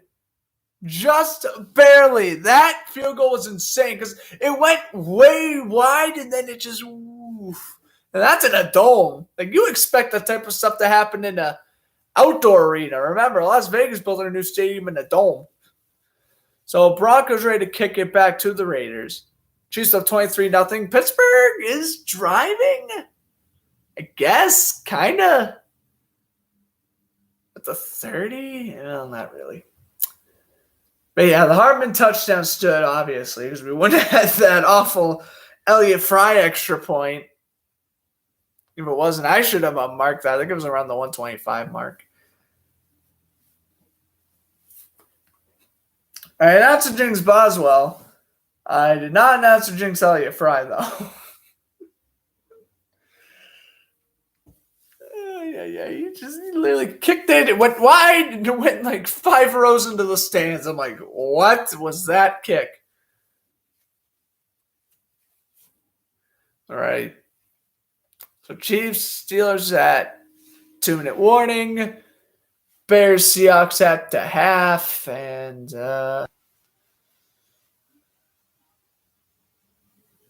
quick games. I mean, thank goodness for Raiders and Broncos, though. I mean, really.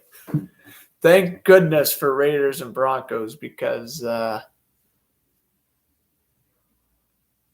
mean, yeah, 10 points is close in Seattle. Let's be real. The Seahawks are probably going to start to run away with that one over Chicago. And then, I mean, Pittsburgh's just doing what they always do. It may end up being a good game in the end, but, I mean, they're just doing the typical, they suck in the first half before they do the proper adjustments and score some touchdowns in the second half.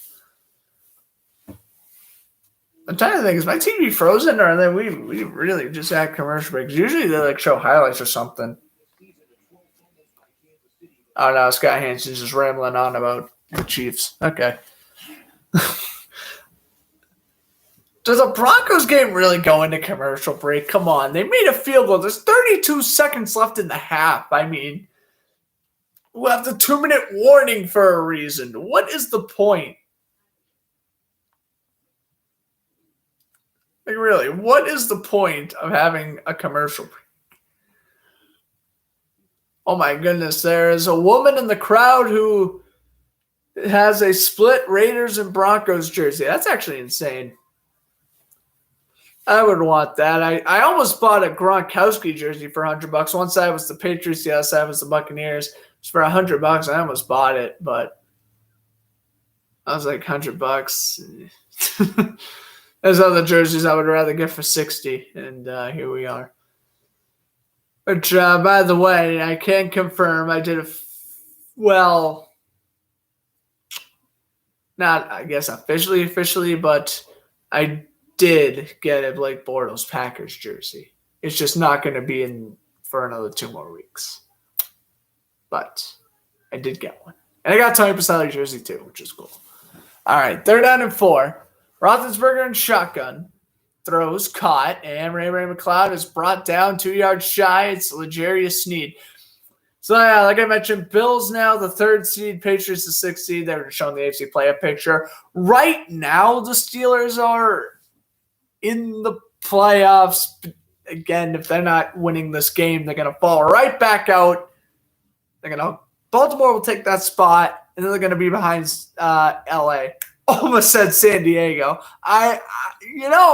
Believe it or not. Oh, Carr throws a pick. It's Bradley Chubb the other way. And is he down at the 1 or is it a touchdown? He's down at the 1. Bradley Chubb with a one-handed interception. Well, he batted it to himself.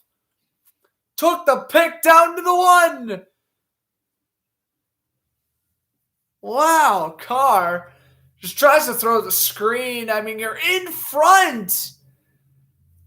I hate to say take the knee, but in that situation, they should have taken the knee. And like the one time in NFL history I would have been okay with the team taking a knee heading into halftime, that happens. Unreal. That is peak Derek Carr, by the way. I mean, only a quarterback. There's only 2 quarterbacks that would do that. Jameis Winston and Derek Carr. Those are you 2. Here's 1st and goal. Handoff goes. Javonte Williams just walks in, and Denver has the lead in a blink of an eye. Oh my goodness. Chubb with a 15-yard interception return. They get the 1-yard run by Williams, and the Broncos are in front for the first time tonight. Wow. That escalated quickly for Las Vegas, I'll tell you that much. Derek Carr standing on the sideline like in shock. He's like, I just did that. Yes, you did. Here's McManus, and he nails the extra point.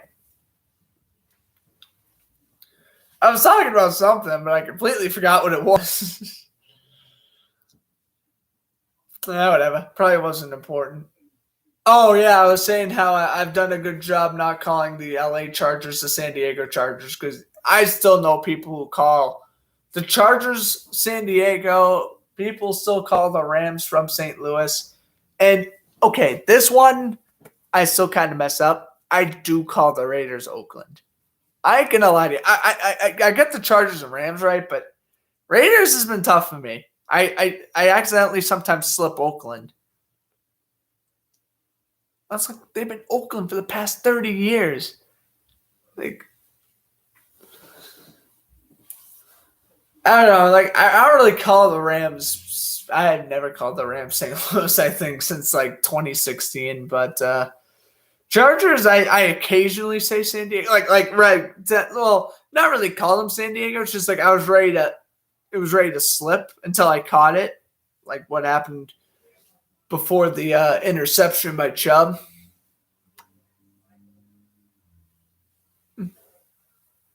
Challenges of remembering new sports teams, I guess. I don't know. Vikings might need to acquire Bortles next season. They can acquire Bortles right now. Give the Saints the 7th round pick. They can get him. Oh, boy. Well, I'll tell you one thing. Well, thanks for stopping by. Carr finally takes a knee. Why didn't they do that the first time? I have no idea. So, Broncos take a 13-7 lead heading into the half. Completely unavoidable. But neither here nor there. Completely avoidable, rather. But, and the Chiefs got it back? What the heck? Here we go. Chiefs ready to make it 30-0.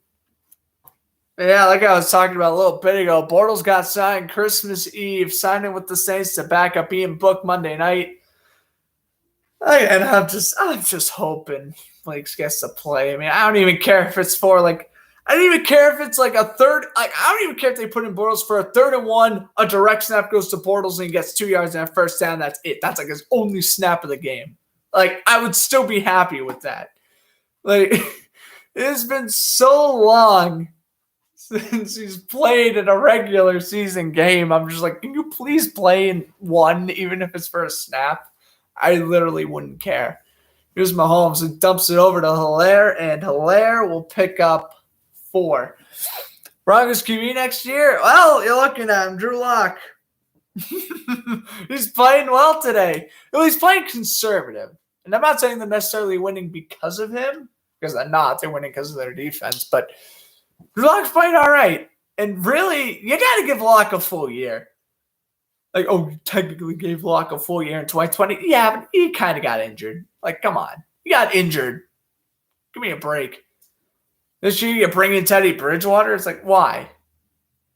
You might as well just stuck with Drew Lock because you weren't – I mean, they're 7-7 with Teddy Bridgewater. They'd be 7-7 with Drew Lock probably.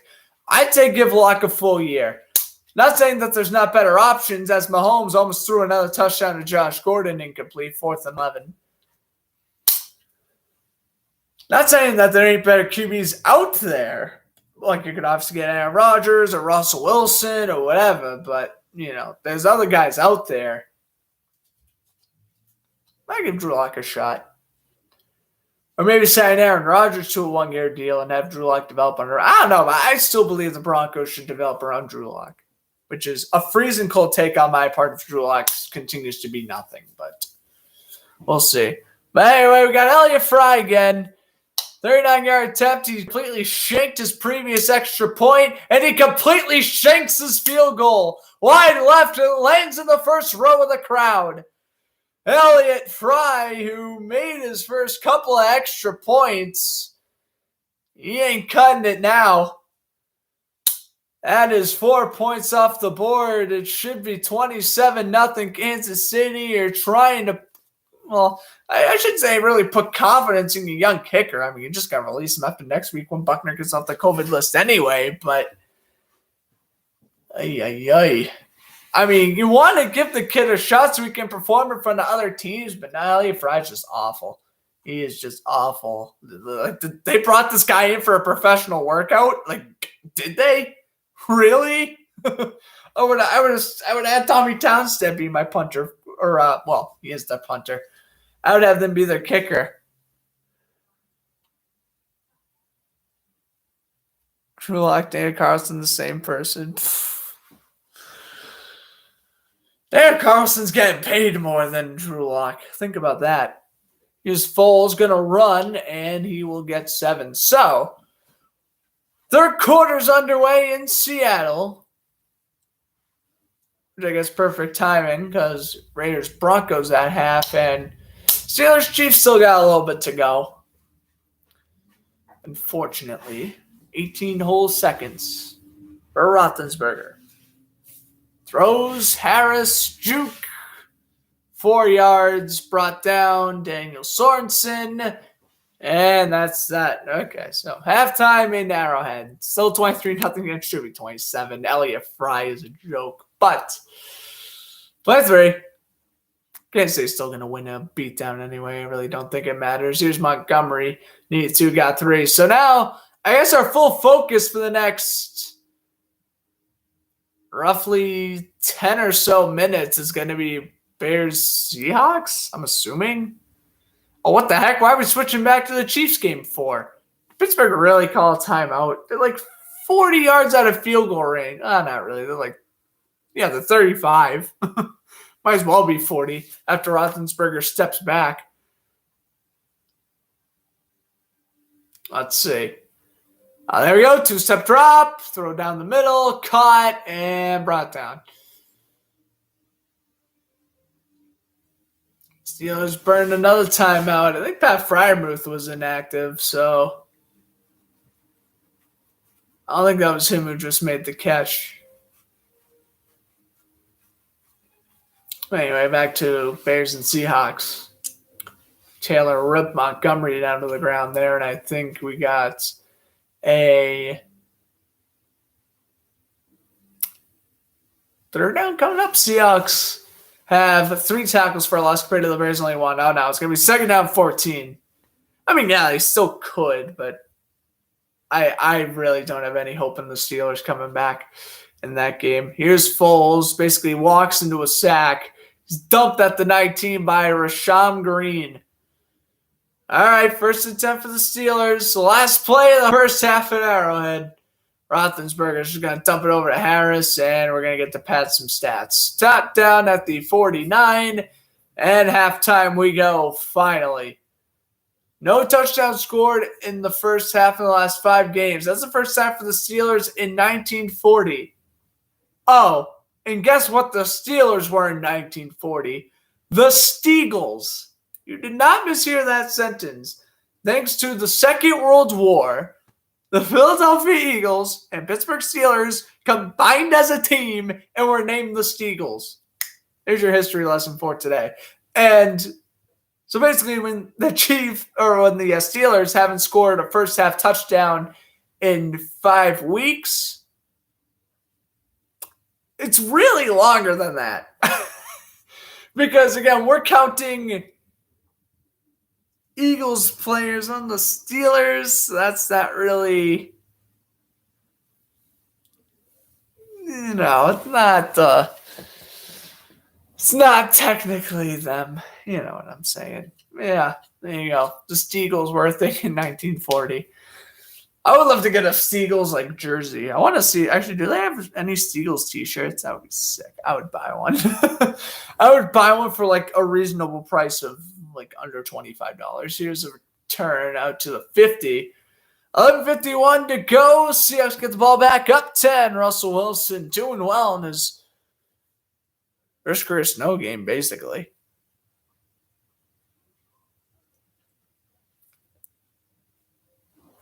All right. Hold on. Is there any Steagles stuff? Steagles. The Philadelphia Steagles. Was it 1943? Oh, I'm getting my years mixed up here. In the 40s. Whatever. Should bring back the Steelers? Yes, we should. Well, a little fact check for myself. It was 1943, not 1940. But whatever. You get the point. That, in case you thought I was lying. What the hell, phone? Stop being stupid. Google. There it is. The Steagles. Right there. It's the Steelers logo with the Eagles. I need a t-shirt of that. T-shirt. Let's see. Are there any t-shirts? I could probably get a custom-made t-shirt for like $30. Oh, there actually is. What? That's crazy.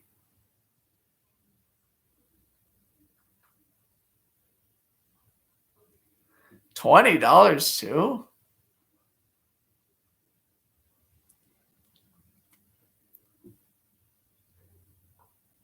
That's cool.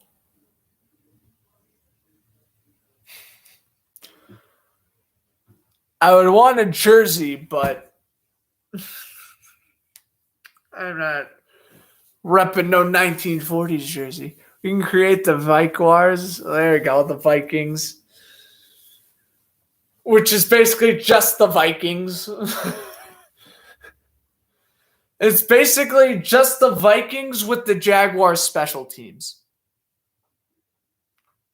Oh, and I guess you would have like James Robinson and like Trevor Lawrence as backups. And then D.D. Westbrook can come back on the Jaguars. Good stuff. Good stuff. Love D.D. Westbrook. I was mad they got rid of him.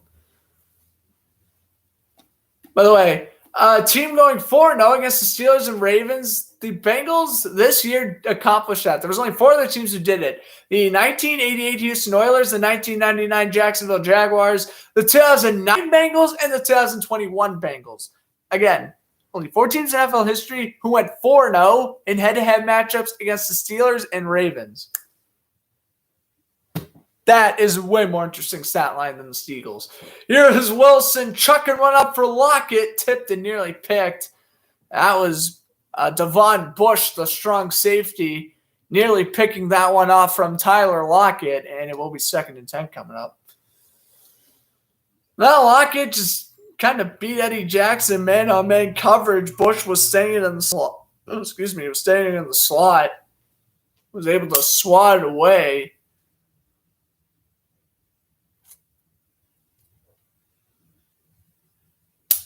We got 2nd and 10 coming up. Inside handoff. Penny with a spin. And Penny brought down. Making it 3rd down, about 6.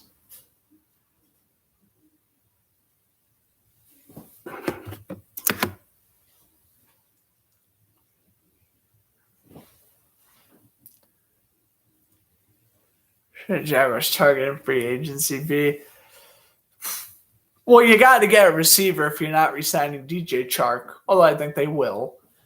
They got a target corner because Griffin is just not cutting it. Metcalf throws incomplete, 4th and 4. I mean, Griffin's been okay. But the thing is, he's the only one who can do anything on that secondary. And now he's getting torched because he's their only main weapon in their secondary. Trevon Campbell's been nice, but he's a rookie. There's room to develop there. Griffin's good. Andrew Wingard needed to be cut a long time ago, and Rudy Ford, they got to go.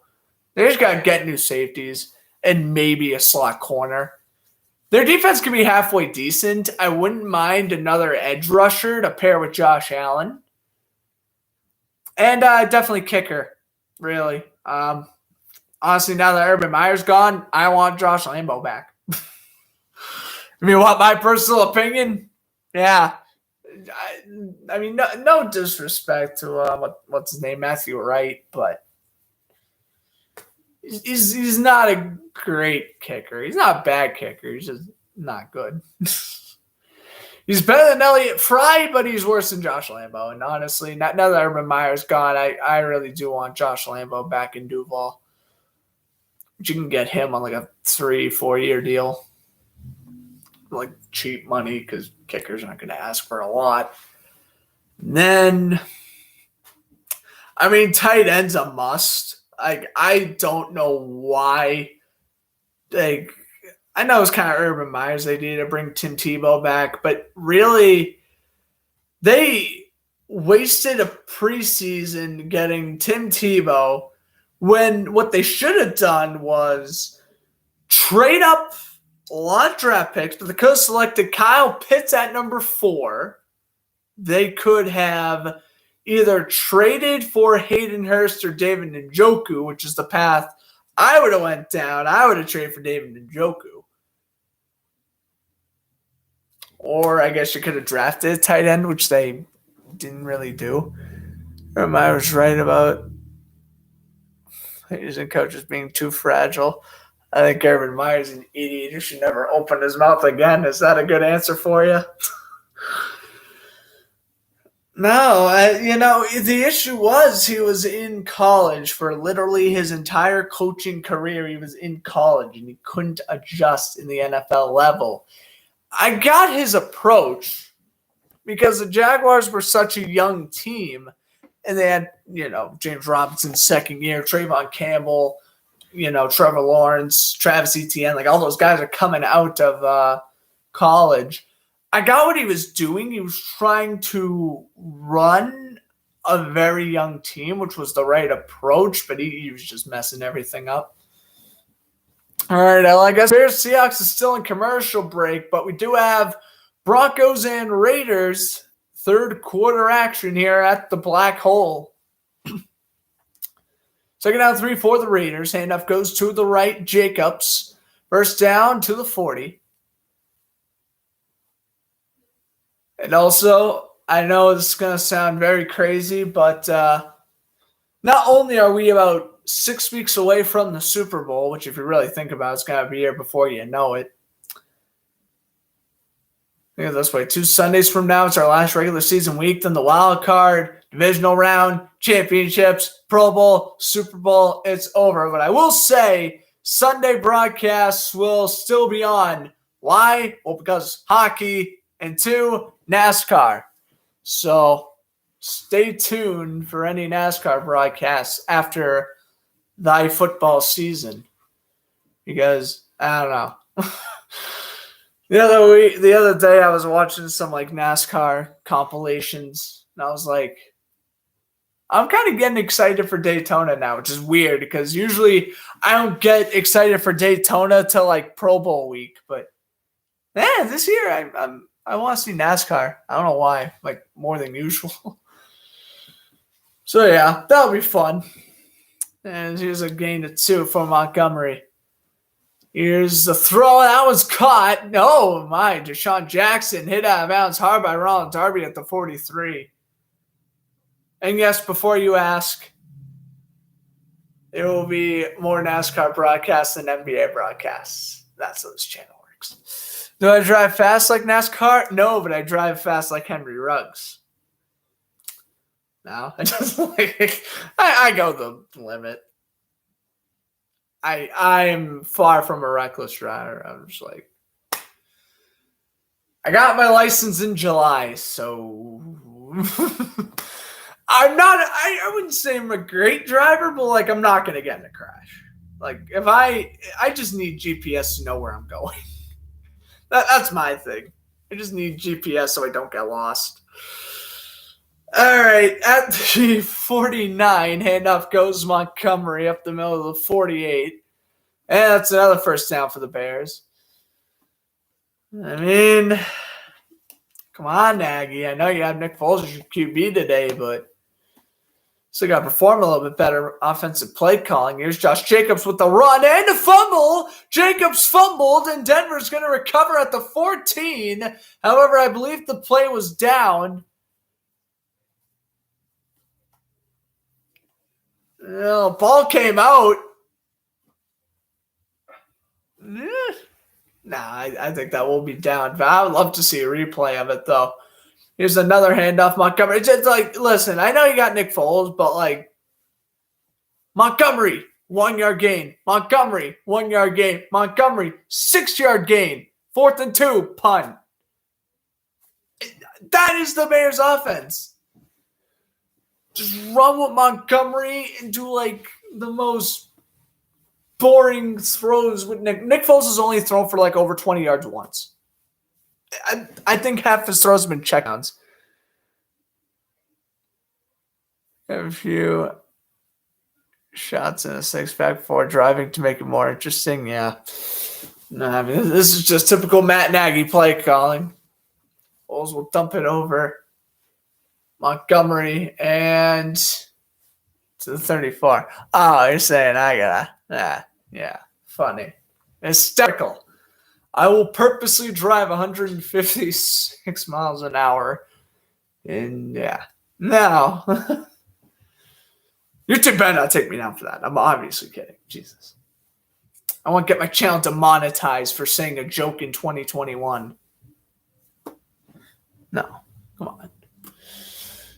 I'm a safe driver.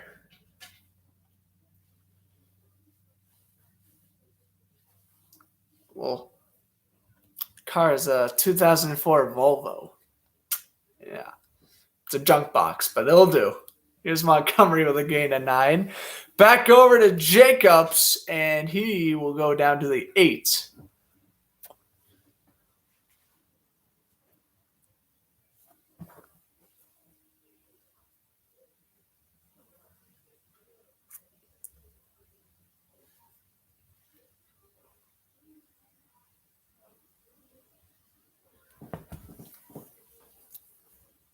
Down in 1. Pump fake. Foles throws for over 20 yards. And the nearest one to it was the cameraman. 3rd and 1. It's like even when they do go deep, it's not even accurate. Oh, here's Jacobs. Jacobs is down to the 4. 1st and goal to go for the Raiders. Here we go. You see, this is what the Raiders should have done to end off the first half. Run with Josh Jacobs. You would be going up by 2 possessions right now. And by the way, the Chiefs-Steelers, that game now in the 3rd quarter. Touchback off the opening kickoff. I'll keep you updated as the Chiefs get close. They are getting the ball, Kansas City. I think they're done attempting field goals. They got to get some more points in case Pittsburgh actually does decide to arise from their grave. Here's the inside handoff. It's Peyton Barber. Touchdown, Raiders. There you go. Nice inside handoff. Hurdle over the linebacker, Griffin. And they end the 9-play, 75-yard drive. There you go, Raiders. Here's an extra point coming up. This is to take the lead. I love it. They use Josh Jacobs like 6 straight carries, and then they let Peyton Barber get the touchdown. Hate when that happens, but they get the points. I'm sure Jacobs don't care. And Daniel Carlson for the extra point. He made it. Raiders in front. And now Drew Lock is about to show you that he will not be able to come back from a 1-point deficit. And all my praise from Drew Lock like 15 minutes ago is going to be all for naught. Because that's how this usually works. I did announcer jinx Chris Boswell, after all, earlier on in the broadcast. So, maybe I'm announcer jinx and Drew Lock too, although I don't want to. I want Drew Lock to succeed. All right, here we go. 2nd and 8. Handoff goes and taking it to the left and scoring a touchdown. That is the rookie Herbert. Khalil Herbert, the 6th-round pick. Had a great game against the Packers earlier on in the year. One of his few carries this afternoon, busts free to the right and gets the first down. I mean, look at this handoff. Bears kind of getting away with the holds, but I mean, Herbert getting right down the right side and getting a nice, easy touchdown. Get off 5 minutes, but they pull in within 4. And now here is Kari Santos as the snow is no longer falling here in Seattle. Santos nails it through. I guess Santos is used to this cold weather. He did play on the Chiefs after all. And Jason Myers did play on the Jets for a year. So I guess these kickers are kind of used to cold weather. Mahomes fires down the middle and bumping coverage by Mika Fitzpatrick on Mecole Hardman, 4th and 6 as Mahomes throws the incompletion.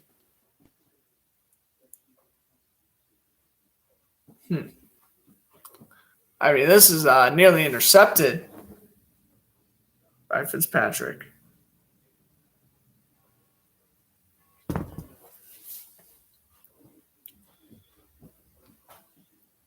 Here comes the first Chief punt today. Tommy Townsend out to punt.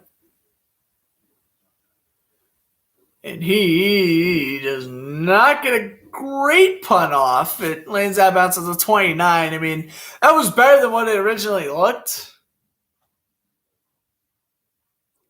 Now Steelers are getting it back. All right.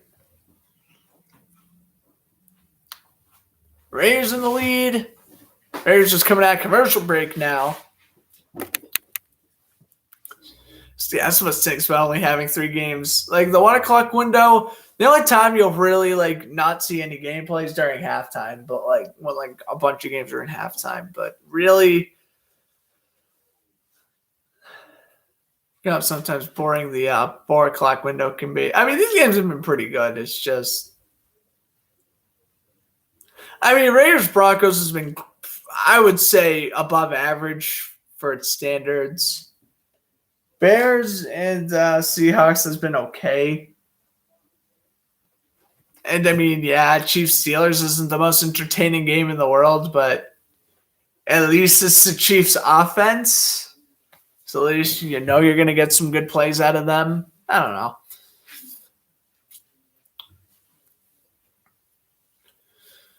But anyway, Raiders cheerleaders getting loud, Raiders fans getting loud. And remember, they're doing this without Darren Waller, I just realized. So they're still humming along on offense, or at least playing average on offense without their star tight ends. That's good.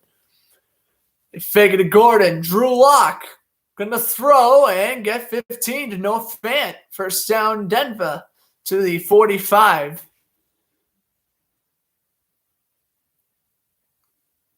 This is just good play action by Drew Lock.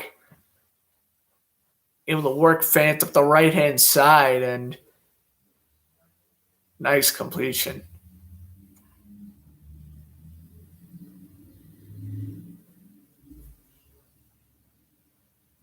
Fant, 2 catches for 22 yards.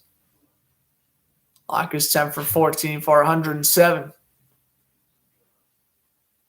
Lock, handoff. Gordon wrapped up, loss of 3. Max Crosby on the tackle. Max Crosby making a Pro Bowl this year. Just able to work through the left-hand side of the line and dump the former Charger running back. Yeah, Gordon. Nowhere to go on that one. Gordon now in his 2nd year with the Broncos. Getting wrapped up for a loss there. Loss of 3. They put Fant in motion, Lock in shotgun, with Gordon to his right. Lock guns it to the left, and Tim Patrick makes the catch to the 46. You can get now at least 3rd down and I guess somewhat manageable. This is 3rd and 8, 3rd and 7 coming up.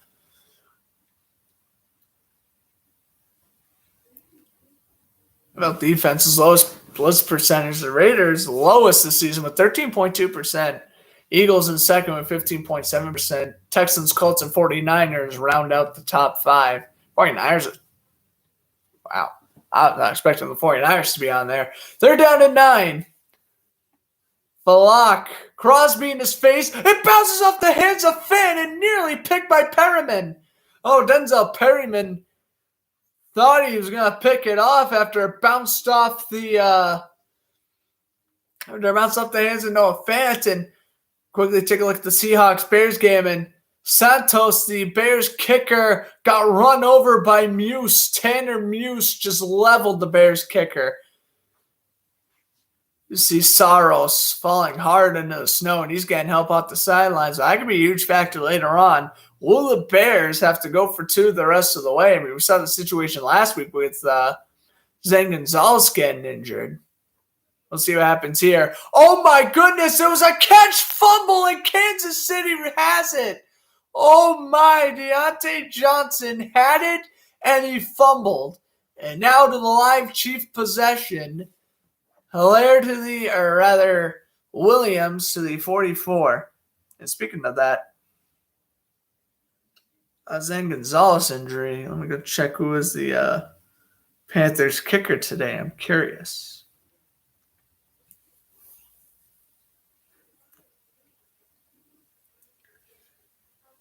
It was, Liram Hajularera.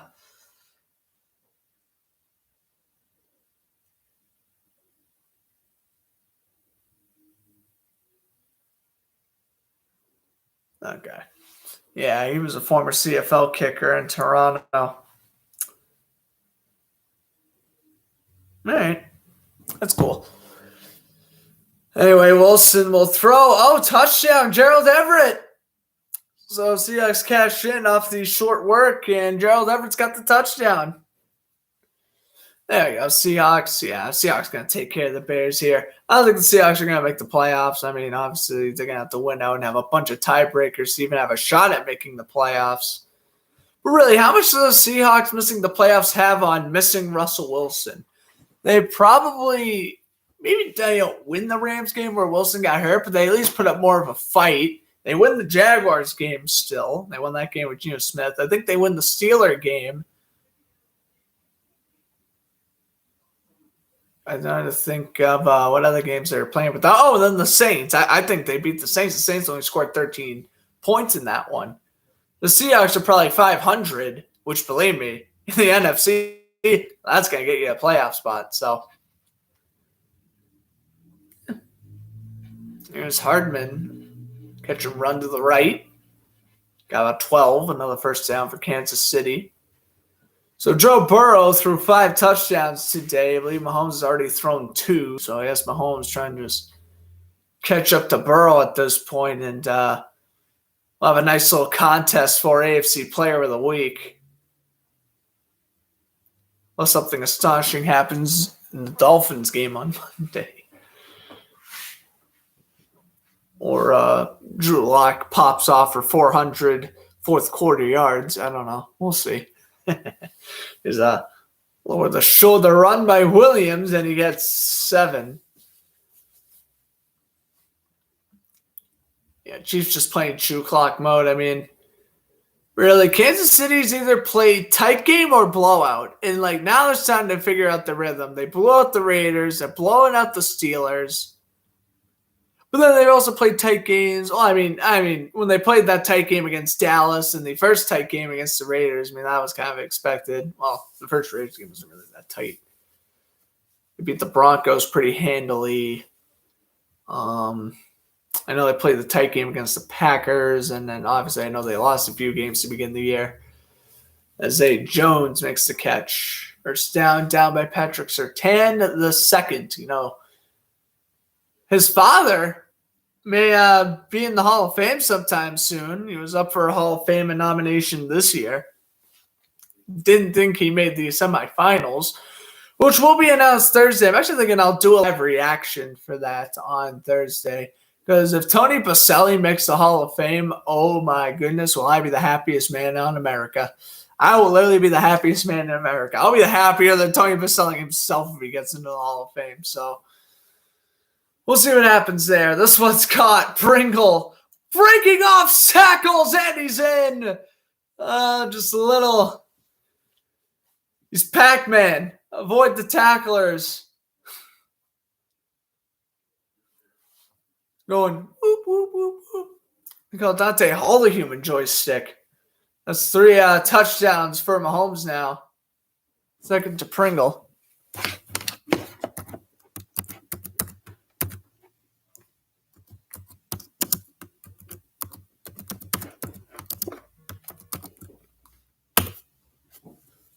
There you go.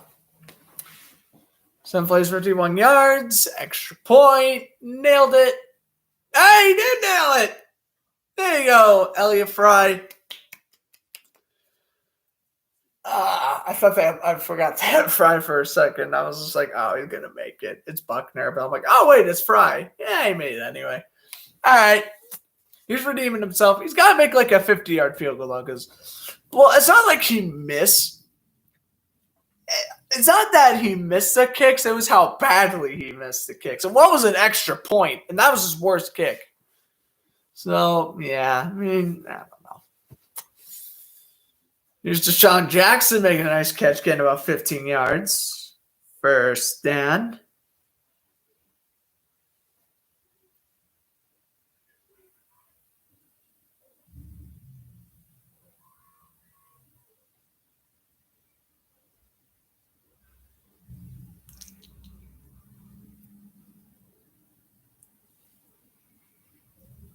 All right.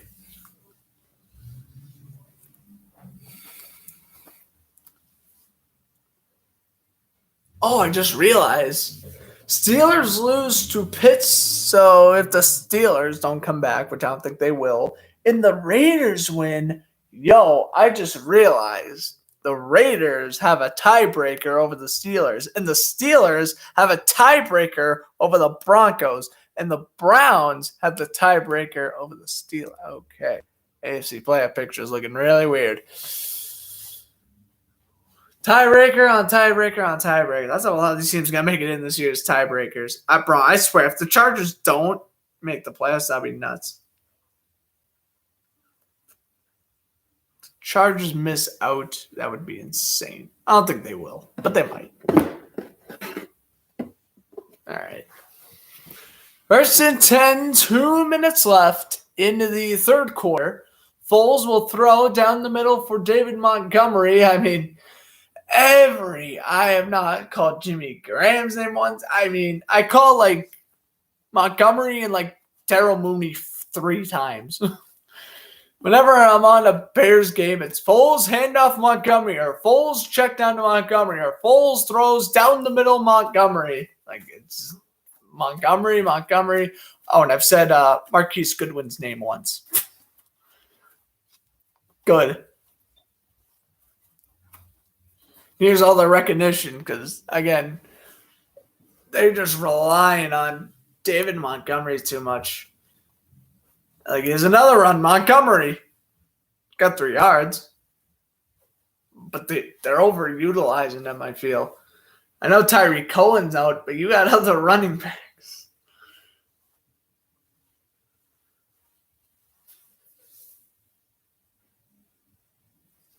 Honestly, I don't know where the Bears got rid of Jordan Howard. He was good on the Bears, bro. I like Jordan Howard back in the day. Now he's on the Eagles. Here's Jacobs lost 2. I've always said, always on the Eagles. And here I am wearing an Eagles jersey. Funny. Although, it's more of I'm wearing a Donovan McNabb jersey because most underappreciated QB in the early 2000s, if you know what I'm saying.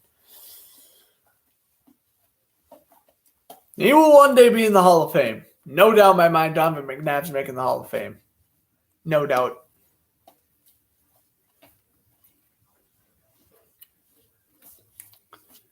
It just may not be for another 20 years. Here's Derek Carr. He lost the ball, and the Broncos got it again. So it appears whenever I just start talking about nonsense, the Broncos get fumble recoveries. Bronco fans should tell me to just keep on rambling on about random stuff. This has been working for you guys. How about this? Stripped away by Shelby Harris, and it is, I thought it was originally recovered by Chubb. It's not. I don't even know who did recover it, but Purcell, though. Forcing the fumble. It's good stuff. You know, Purcell played on 6 different teams. Yeah, apparently he played in 2014 with the 49ers. Cole Kmet with a nice catch. Oh, there he is, Cole Kmet. There's another one I never said until now for the Bears. All right, but that game's now in the fourth quarter.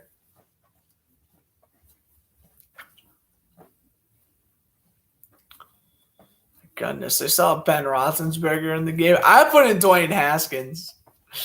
Why not? You're going to lose this game anyway. 30-0. Handoff goes. Najee Harris to the 41. I mean, really, does a team like Pittsburgh deserve to be in the playoff race? Losing 30-0 to the best team in the AFC.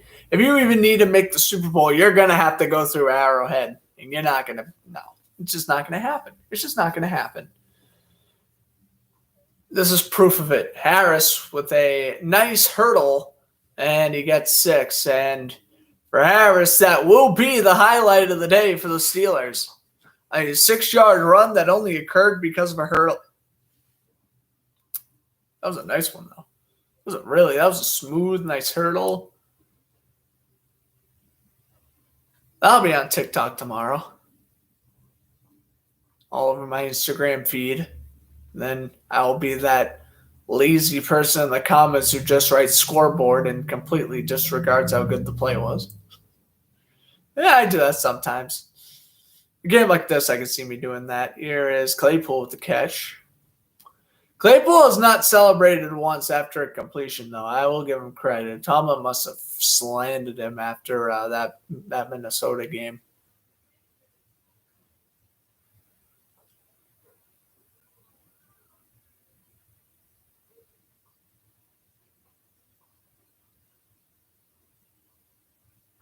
Here is now 1st and 10. Foles down he goes. Stand a chance. Step back. Dropped in 2 seconds. Okay, more like 4, but there's Carlos Dunlap on the sack. So, yeah, Seahawks are well on their way to win against the Bears. Well, I shouldn't say that. There's still a whole quarter left, and it's only 10 points. And the Bears are in the red zone, but it's like if the Bears maybe weren't playing this, like if the Bears were playing Detroit, or if they were playing like the Jets or maybe even the football team, I would maybe believe in them right now, but I can't. Bulls will go for a 14-yard completion to Kmet, down by Neal. 3rd and 1 coming up there. 2nd down, 15 coming up now for the Steelers. Here's Roethlisberger with an inside handoff to Harris, and Harris will get 3 yards. Broke a tackle at least. Again, at this point, Najee Harris is just padding the stat sheet. They're running the ball when it's 30-0, when they should have been running the ball to begin with. I mean, Mike Tomlin's got to realize that Ben Roethlisberger is a 39-year-old quarterback who's not going to be able to throw deep anymore. Like some people are Tom Brady and some people end their careers like Dan Marino. Really, that's what it comes down to. 3rd down and 1, Foles with a QB sneak, and it looked like he got it. So 4th and 1 coming up, and imagine Chicago goes for it. Roethlisberger throws, and it's dropped by Johnson. 4th and 11. I mean, as much as I hate to say it, you may as well go for it. Oh, there's a flag. Hold on. They may be forced to now.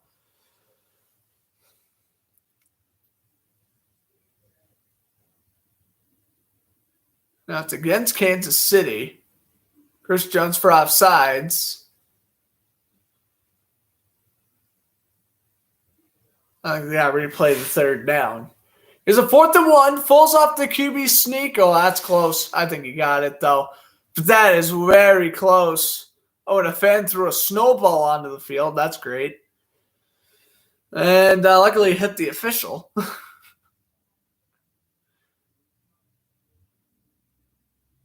And this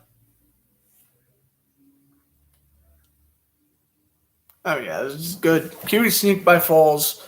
I thought he got it. And by the way, it is 3rd down 6 for Roethlisberger, and he throws to Ray McLeod for a 1st down.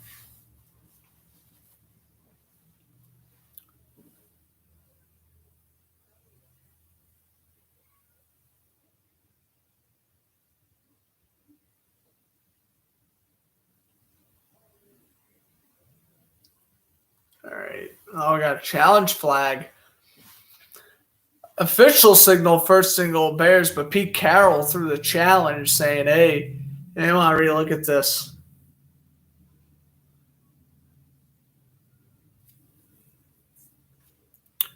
Here's the challenge.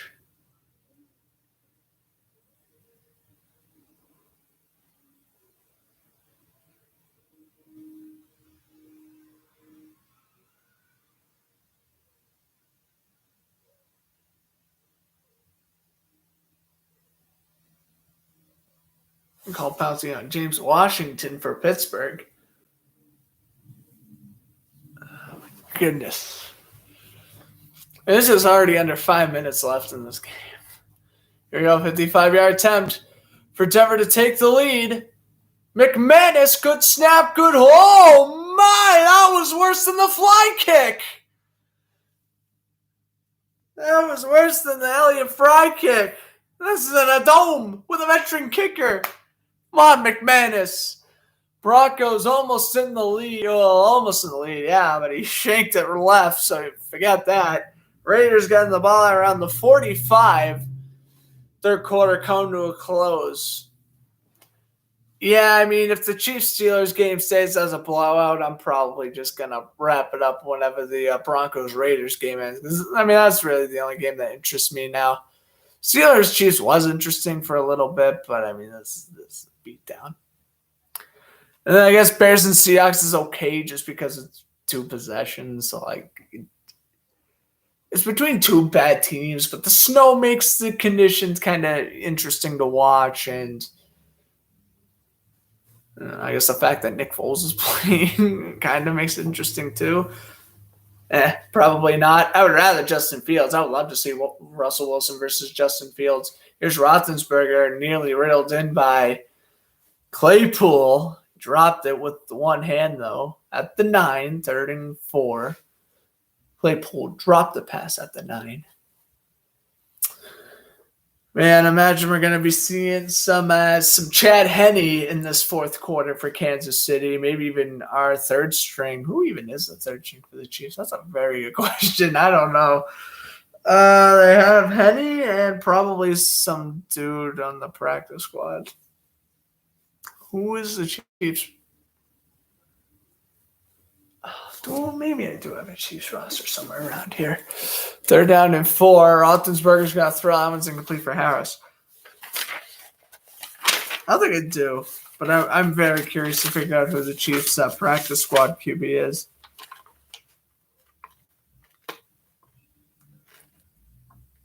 Oh, it's Shane. That's right, Shane Buchley. Oh, yeah. He's never even played a snap in an NFL game, so yeah, that'd be kind of cool. It's like really, it's like what the Packers did with Kurt Benkert the other week. Have him come in for a knee. I mean, really, this kid has never played in an NFL game yet. You gotta let Chad Henne, a guy who's been in the league since 2008, take snaps. Like, come on. 4th and 4, Roethlisberger's gonna chuck it up for no man's land. He was looking for Claypool. It's incomplete, and he gets the flag for pass interference. So the Steelers will get at the 4. L'Jarius Sneed on the coverage. Kansas City does not care in the slightest, and Nick Foles gets sacked on 2nd down. And now it's 3rd down coming up. So that's Raheem Green with his 2nd sack of the ball game. And yes, pass interference against L'Jarius Sneed. Why are we watching the Steelers game? Red zone. Really? Why are we watching the Steelers game? I'm ready to turn on the Bears-Seahawks game, bro. It's 3rd and goal in a 2-possession game in the snow, and I'm seeing this 30-0 beatdown. Come on, Red Zone. You're better than this. We're gonna do this. How about this? 3rd and goal. There is a flag. You know what? No. Moving forward, we're just whenever the Bears-Seahawks game goes into the red zone, we're just staying on that game because I know this game has absolutely zero importance to the playoff race, but the moral of the story is it's just a much more entertaining game right now. By the way, Santos, I know I mentioned he was injured off the kickoff. He is now warming up to attempt a field goal, so you want to try to get that touchdown, but flags killed you. Now you're back at the 17. Bulls in an empty backfield, 3rd and goal. Foles gonna wait, dumps it over. Montgomery dropped it. What am I saying? I mean, I'm at loss. Because what I've been saying. Stop checking down to David Montgomery. You really think you're getting a touchdown by checking down to David Montgomery? I can assure you the answer to that question will be a no.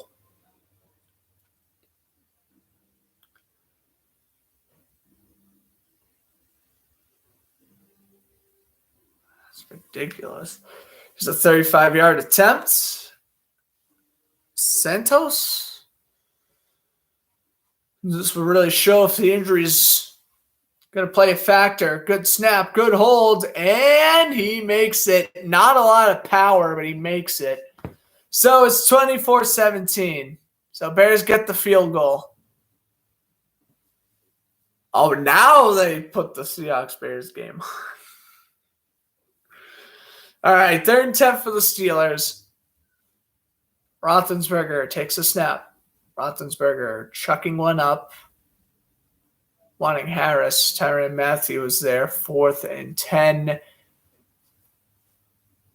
I think, when was the last time the Steelers got shut out? I know they got shut out week 1 of the 1989 season against the Browns. That was their biggest blowout loss at home, 51-0. But there was no way that was the last time. I mean, in 1989, there's no way that was the last time the Steelers got shut out. They don't get shut out often, but I feel like it was definitely before 1999. It was probably sometime like the mid-2000s. All right, Roethlisberger, flag down. Never mind. Maybe did they get shut out recently? I feel like they did. I'm going hard overthink mode. John Glue. It's a great name, by the way. Gets called for the holding. And now they got to bring out Boswell. You're losing 30-0 and you're bringing out Boswell. Well, just for the sake of it, I'm going to announcer jinx him again because you're asking me to. You are asking me to. He's over what he missed from 36. This one's from like around the same range, 34. He's going to make it. Oh, dang it. He did make it. Oh. Shout-out's over. 30-3. Well, 4-possession game now. Yay. There you go. That's good. Yeah, I'm definitely heading off after the usually I don't know, it's weird. Like if I was commentating Chiefs and Steelers, I would stay on the whole thing, but I mean, if it's not at least 2 possessions by like the 2-minute warning, I don't see me doing the rest of that. Because I have to sit through an agonizing commercial break and then again, there's one thing about I was commentating the game itself, but when I'm commentating Red Zone, I break my rule of stay until all the games are over. There is a 40-3 beatdown. Well, 30-3 now, but that is my final score prediction. 40-3 Kansas City. No. Unless they're ready to score a touchdown, then maybe I'll stick around. But we'll see. We'll see. We'll get to that when we get to that.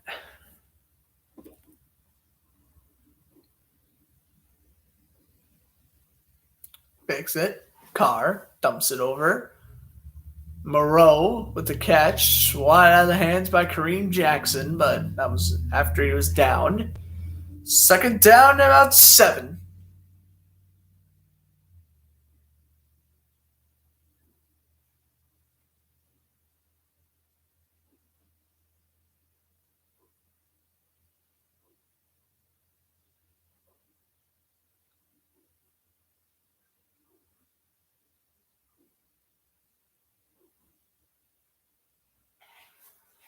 See what the Raiders going to store here. I forget the interim head coach's name here for the Raiders, but he hasn't done an awful job considering the circumstances. Look at this juke by Jacobs. Jacobs with 2 nice jukes, and he got the first inside the 20.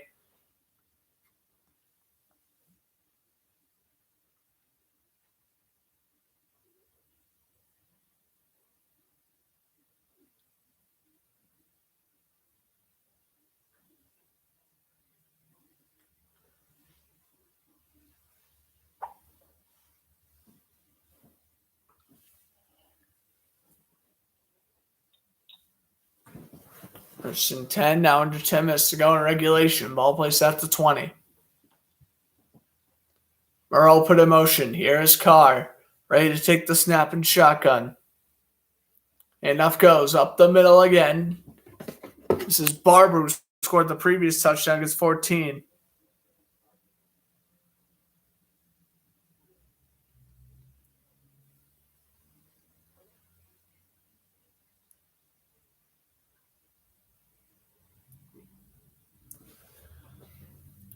Second down, 4 now after the 4-yard gain by Barber.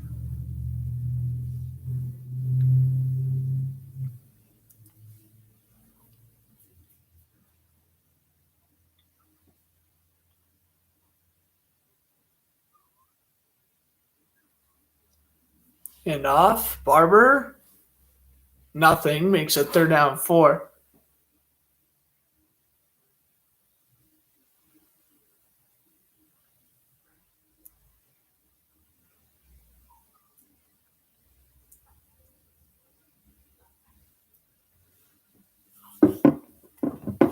All right. A little update. I imagine there'll be about 30 to 35 minutes left. I mean, maybe 45 if the Steelers really make it close. I'll stay on for the end of that game. But yeah, Carr takes a sack here on 3rd down and 4. So we will. Oh, looks like we're going to get a field goal attempt for the Raiders. But before that, we'll go check in on the Seattle Seahawks and Rashad Penny with a stiff arm. Penny to the 30, to the 20. Penny shoved that bounce to the 14 by Bush. Wow.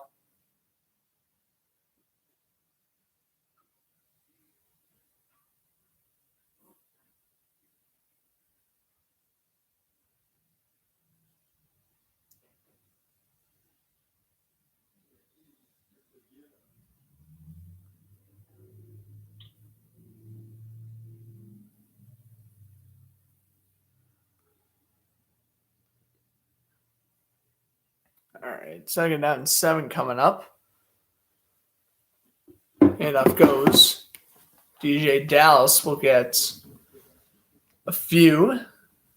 And get a 3rd down coming up. Yeah, Raiders and Broncos. If CBS was smart, they would switch it to the Raiders Broncos. I know they're still showing Kansas City and Pittsburgh. Yeah, if they were smart, they would cut the plug on the Chiefs-Steelers game right now until that game's either a 2-possession game or they go to Raiders and Broncos until that game ends, and they go back to Chiefs and Steelers. But here's Russell Wilson getting sacked. Back at the 22, it is 4th down, and now the Seahawks will attempt another field goal, which will increase their lead by 10 again. It's Robert Quinn, the Pro Bowler. There you go. Robert Quinn. Was that 15 sacks?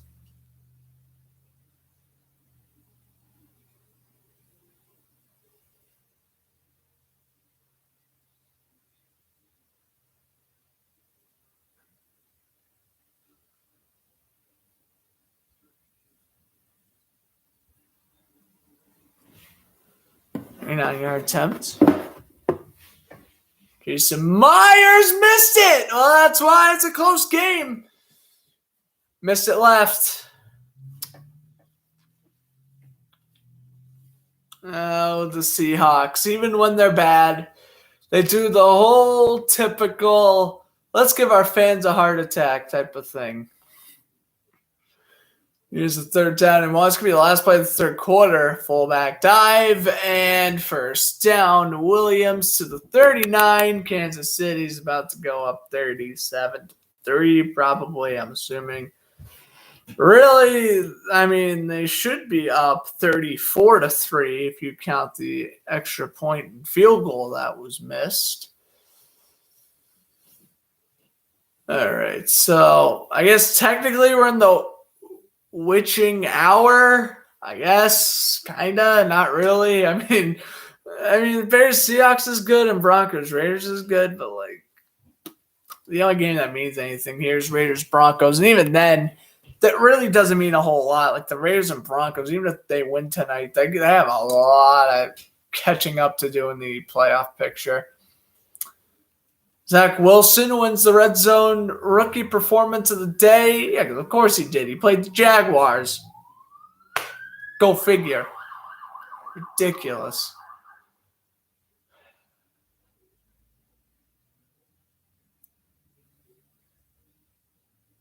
Second overall picks, by the way, 3-1 against first overall picks in the rookie season.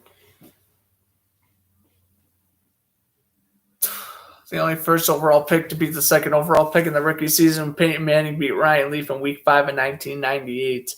Rick Meyer beat Drew Bledsoe in 93. Mariota beat Winston in 2015. Oh, yeah, that was Week 1, 2015. I do remember that game. Jameis Winston's first ever touchdown was technically a pick six. How ironic.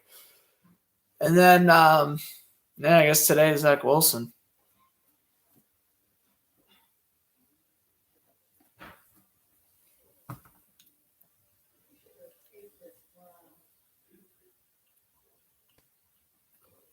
Second down 9 for Foles. In shotgun, 2 seconds to go in the play clock. Foles pumps, throws Mooney. Brought down by Wagner. Back to the Broncos. Drive out under 7 minutes. Here's Locke. Good snap. Throw. Caught. Fant to the 32. Wagner, by the way. New franchise record with 168 tackles this season. The previous record was when Wagner had 167 tackles back in 2016. The next-gen probability stats say that the Seahawks have an 86 to 14% chance of winning. Seahawks 86, Seahawks 14. Or Seahawks 86, Bears 14, rather. Here's a quick throw, incomplete on 3rd and 4, and, well, you're going to have to punt. Here is Drew Lock. 3rd down 7, low snap. Locke's going to step up. Locke's going to run.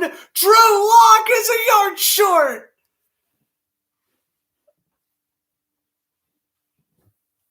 They get the stop, and if I'm Denver, I'm keeping my offense on the football field. Call me bizarre. I may be way too aggressive to be a coach. Look at the Bears. They're going for it. They have nothing to lose.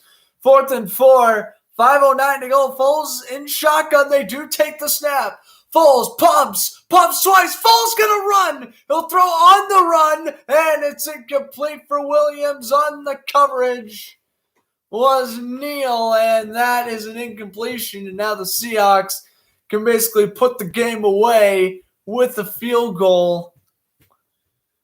A made field goal. Come on, Jason Myers. Jason Myers, man, I remember when he was on the Jaguars. Absolutely atrocious kicker when he was on the Jaguars. Then he got traded to the Jets and made the Pro Bowl. Like, how did that happen?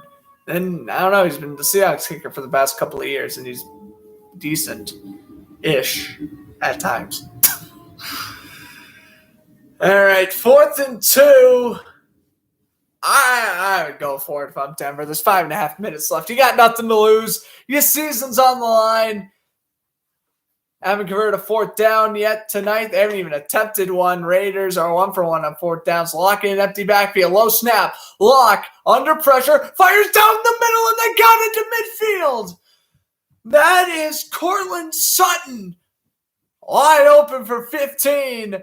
And the Broncos keep the drive alive. I mean, we are talking about fighting for your playoff lives. Oh, I'll tell you one thing. If this Broncos-Raiders game goes into overtime, I'll commentate for the next hour. I do not care. If this game goes into overtime, I will be satisfied. Very satisfied with that. This has been a great game so far between the Broncos and the Raiders. But now we go back to the Chiefs as they're back in the red zone. Surprise, surprise. Yeah, we're switching back and forth between the Kansas City drive and the Denver drive. Lock, 1st and 10, off the hands of Tim Patrick. 2nd and 10, Lock's got to throw that shorter. Got to throw a little bit smaller, or a little bit shorter. A little bit smaller. A little bit shorter, I meant to say. 2nd and 10. Vic Fangio also kind of coaching for his life here. All right, we're now in the triple box. I like this. Just stay in the triple box red zone. Seahawks are in the red zone. Chiefs are actually in the red zone, and Broncos are driving to take the lead in a do-or-die game. No, we go back to Las Vegas full screen. 2nd and 10. Lock, throw in, and batted and incomplete. Looking for the O-man.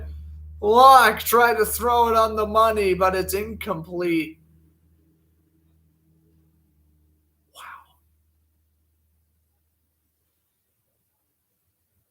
All right, here's Wilson. 2nd down, 8. Ball placed at the 28.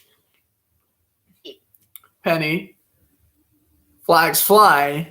It was originally going to be 3rd and 7, but let's see what it will be now.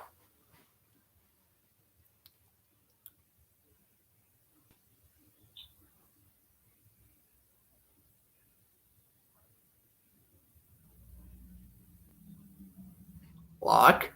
3rd and 10. Steps up, and down he goes. Ripped to the ground. I may not want to go for it on 4th down this time. Oh, boy. I don't know. Here's a 34-yard by Elliott Fry. Hold your breath. They made another one. 34 yards for Elliott Fry. 33-3. Chiefs up by 30. All right, cool. So Chiefs get a field goal. I think they're just trying to, not embarrass Pittsburgh. You know what my honest opinion? I think they're just okay, can we, not embarrass them? That would be cool. We'll end around for the Seahawks, and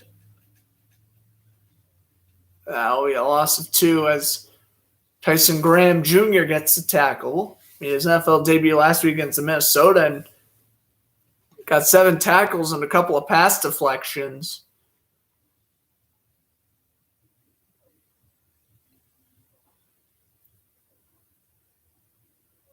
Now, Bears are going to start to burn timeouts since there's 3:07 left. So what happened? Did Denver punt? They did punt. They're pinned them at the 11. Ooh, they did pin the Raiders at the 11.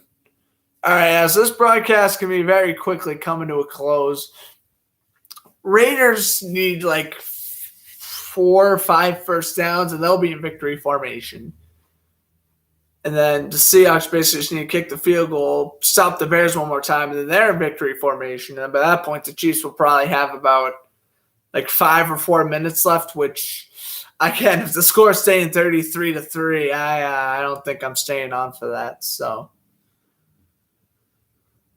we will see what happens here. But, yeah, 1-possession game in Seattle, 1-possession game in Las Vegas. Yeah, Las Vegas and Denver is win. You have a chance at the playoffs. Lose, not looking good. Here's an incompletion on 3rd and 21. Well, I guess that was smart. I mean, you knew the Bears were going to use their timeouts anyway. It was Graham again, another pass deflection. Been very good to end off this year for the Bears. Maybe a hidden gem in him. Look at this, breaking up the pass. That's a good breakup. 4th and 21, yeah. So Graham, he was drafted by the Bears in the 6th round. He was waived, then signed to the practice squad. He had 7 tackles and 3 pass deflections against the Vikings. And a day later, he was signed to the 53-man roster after a decent performance. Daz Newsome, the Bears return. Michael Dixon, the punter. They are way out of Jason Myers' field goal range. I don't even think Justin Tucker would want to attempt this in the snow. When we got a flag, this is going to be a false start. It will be. Oh, that was smart. They take the delay game so they can try to pin the Bears. If I was Chicago, I'd probably use the timeout to have them punt it at the 45. That would have been smart, but no. You know, the pooch punt, but now they're going to actually try and kick it deep. Dixon, good punt. And it lands in the end zone anyway for a touchback. Well, I guess that was smart that the Bears didn't do anything.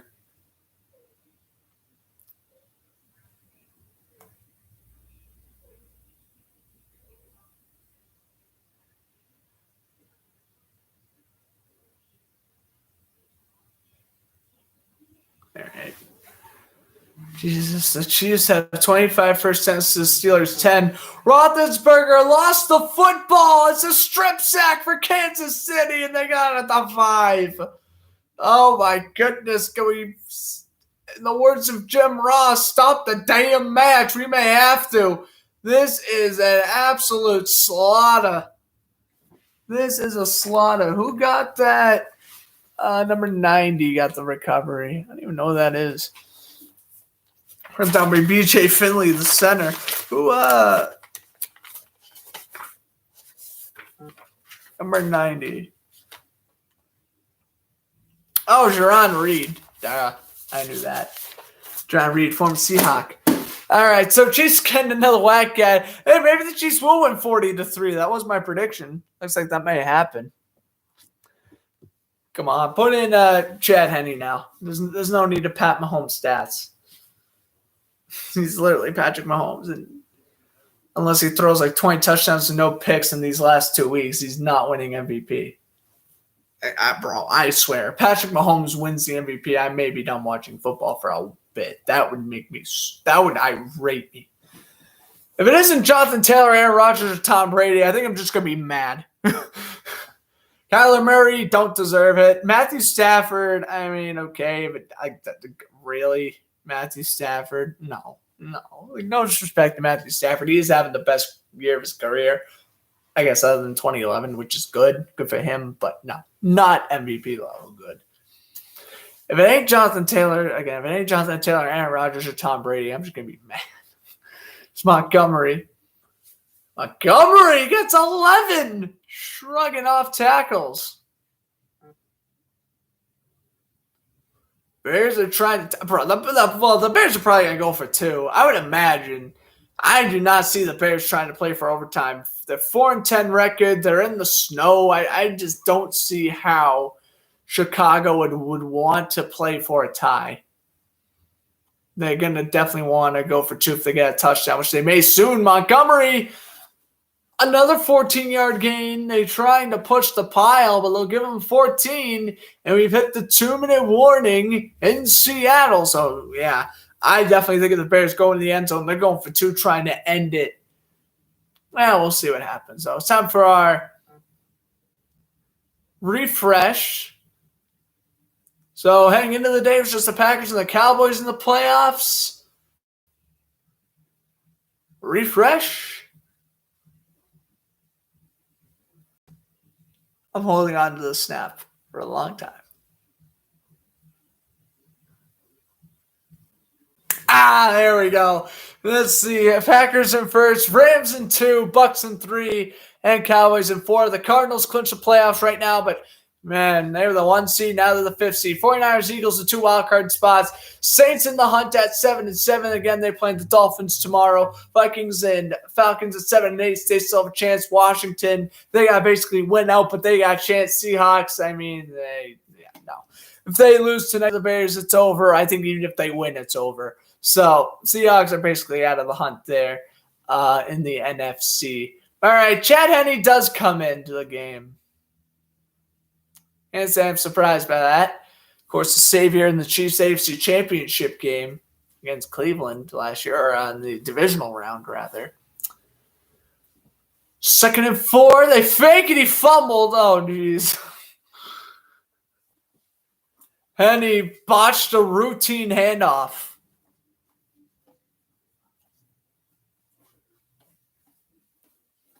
Jeez, I'm not going to get 40. I'm going to be mad because I didn't get my prediction right.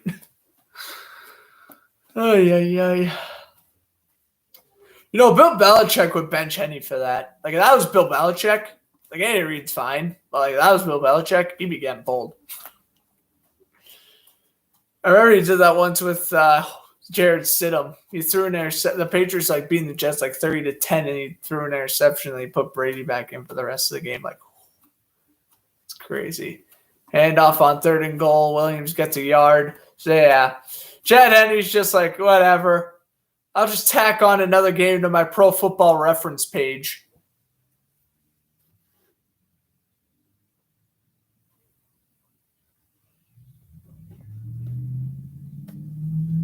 All right. So, 4th and goal. Here's that Elliott Fry once more.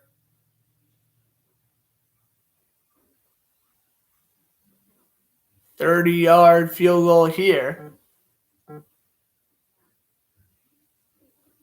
Good snap, good hold, and made it. 36-3.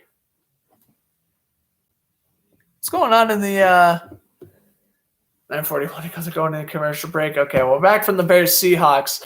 Well, I want to take a look at the Broncos Raiders game, though. What's going on there? Foles strip sack! Bears got it at the 15.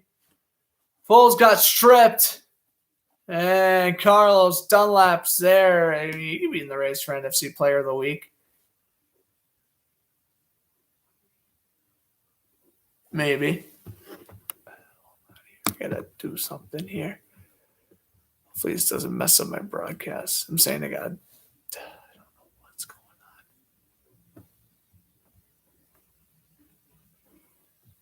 on. My computer.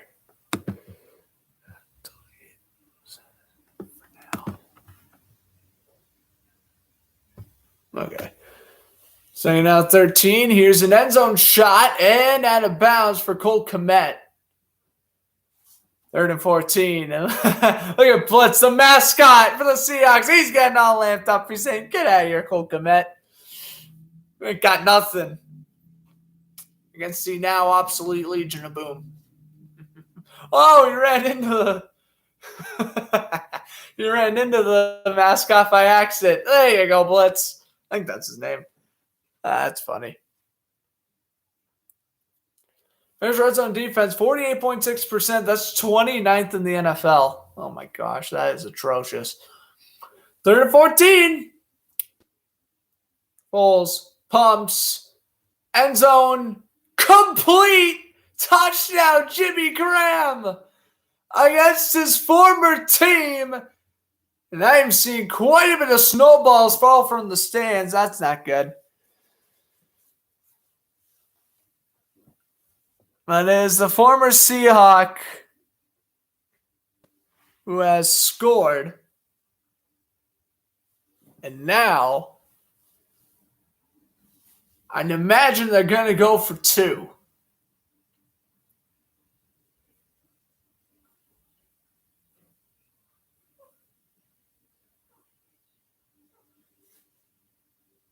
And they will go for 2. I knew it. I mean, this is Matt Nagy play calling at its finest.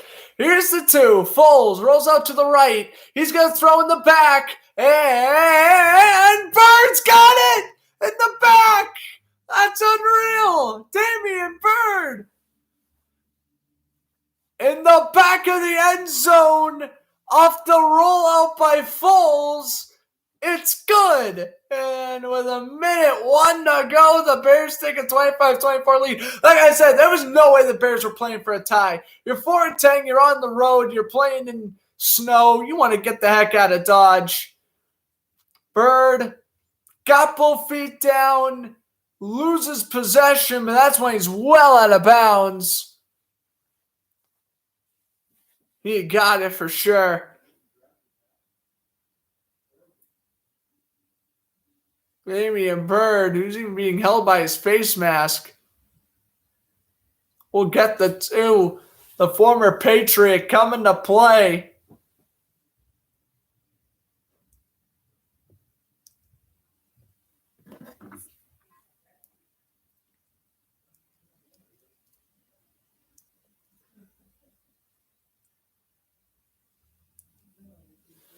Now in the Raiders game, 3rd down, 2. Carr's going to throw to Foster.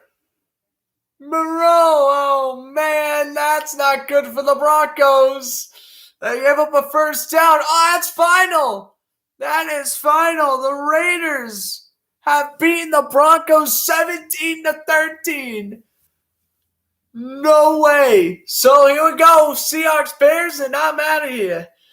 Because again, I mean, it's 36-3. I will be torturing myself, and I'll be torturing you seeing through the rest of that Chiefs Steelers game.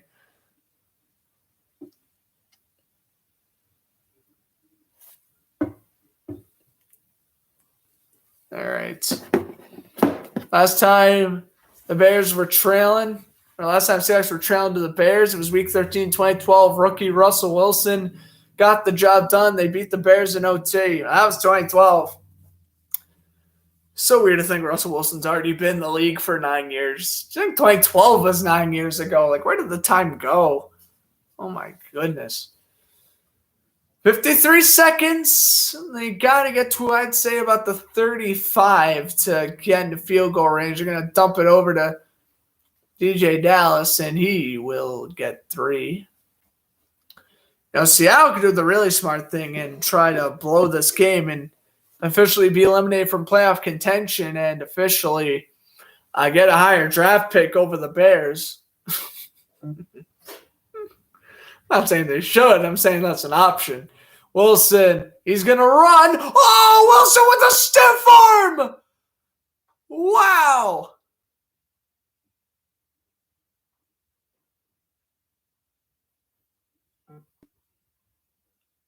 Oh, no way! That was a stiff arm. They're going to call it against the Seahawks. Oh, man. Russ with a stiff arm, but it's not going to count for anything. Was it a stiff arm? Yeah, oh, yeah, it was. Wow. Okay. Well, 42 seconds left.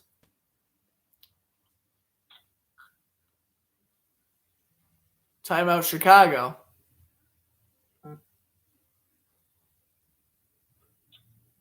Just got to get you ready for Sunday Night Football.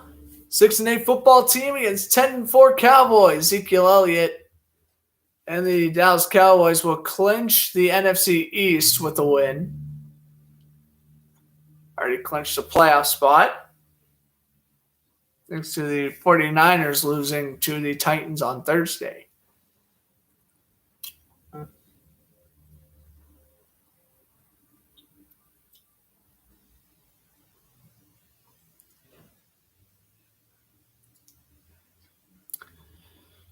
Cowboys are -9. Over under 45.5. I would take the under. Elliott to score a TD. I think so. Dak over 278.5 passing yards. Yeah, I would say so. Cowboys are 35.5 points per game at home this year. And yeah. How about them Cowboys and Rams? What's up, London? Thanks for stopping by. Yeah, how about them Rams? They're getting eliminated in the second round by the Buccaneers or Packers. But that's okay. Yeah, I ain't going to damper on your parade because even though Matthew Stafford played his worst game of the year, he did throw 3 interceptions against a pretty mediocre Vikings defense. They got the win, and now they're in the playoffs. And it looks like they're getting Cam Akers back. So you know what? Kudos to the Rams. Who knew that trading Matthew Stafford for Jared Goff would work, or trading Jared Goff for Matthew Stafford would work? Stunned by that revelation. Can't confirm it works. Ugh. I mean, it's not that I don't want there's guys on the Rams I would want to see win a Super Bowl. But it's the whole fact of seeing Jalen Ramsey win the Super Bowl that just makes me sick to my core.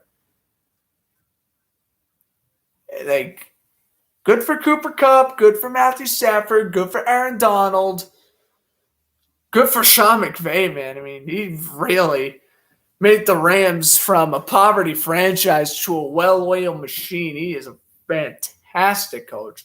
Love Sean McVay. Yeah, that defense is young. So, good defense. Offense is humming along. Andrew Whitworth, too. I mean, 40-year-old left tackle. Wouldn't that be nice for him to retire in the sunset winning a Super Bowl? Like, that would be cool.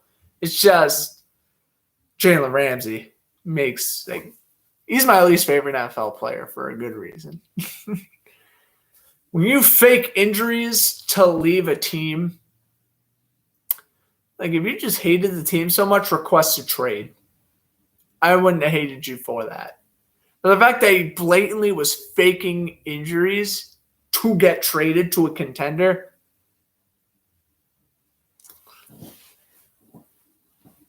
If the Rams win the Super Bowl, whatever, but Jalen Ramsey better be on injured reserve for that game. This is my why I hate Jalen Ramsey rant of the day. All right, 4th and 6.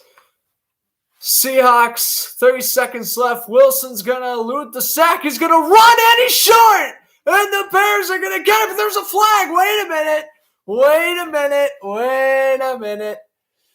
Hold on. He was tackled short, but there's a flag. And if this is a low hit, it's going to be against the Bears. I get way too excited for a 5-9 team trying to beat a 4-10 team, but let's see. Holding defense. Holding offense. That's offsetting penalties. So I get to repeat the down. Okay, well, I thought it was just on Chicago. It was on both, so we get to replay the down. Okay. That's how that works. Okay.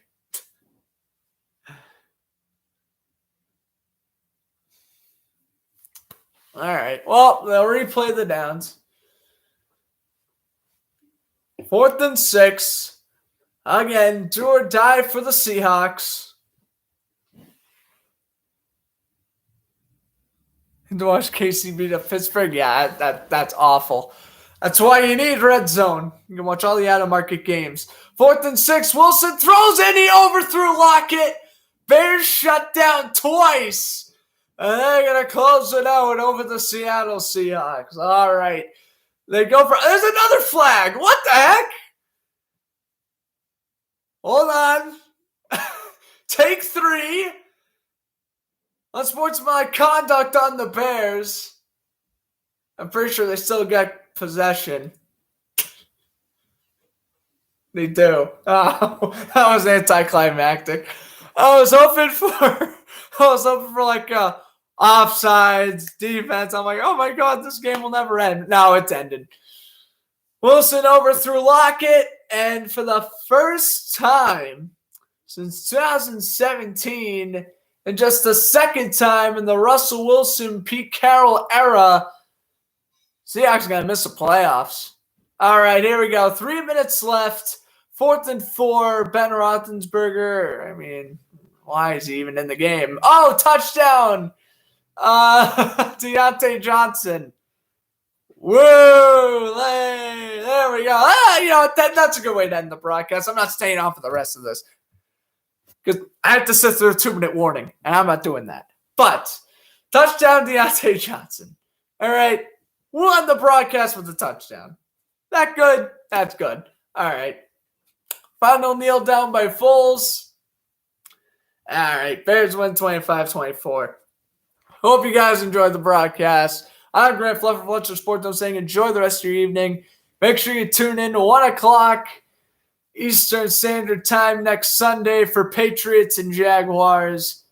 And yeah, I'd expect to commentate hopefully some hockey this week. Hey, maybe hockey won't get canceled and we can actually do some NHL broadcasts this week. But until next time, ladies and gentlemen, I'm Grant Fluff from Fletcher Sports Zone saying enjoy the rest of your evening. Raiders beat the Broncos, Bears beat the Seahawks, and the Chiefs mopped the floor with the Pittsburgh Steelers. There's your final scores from the 4 o'clock games. Appreciate everyone stopping by, and we'll see you in the next broadcast.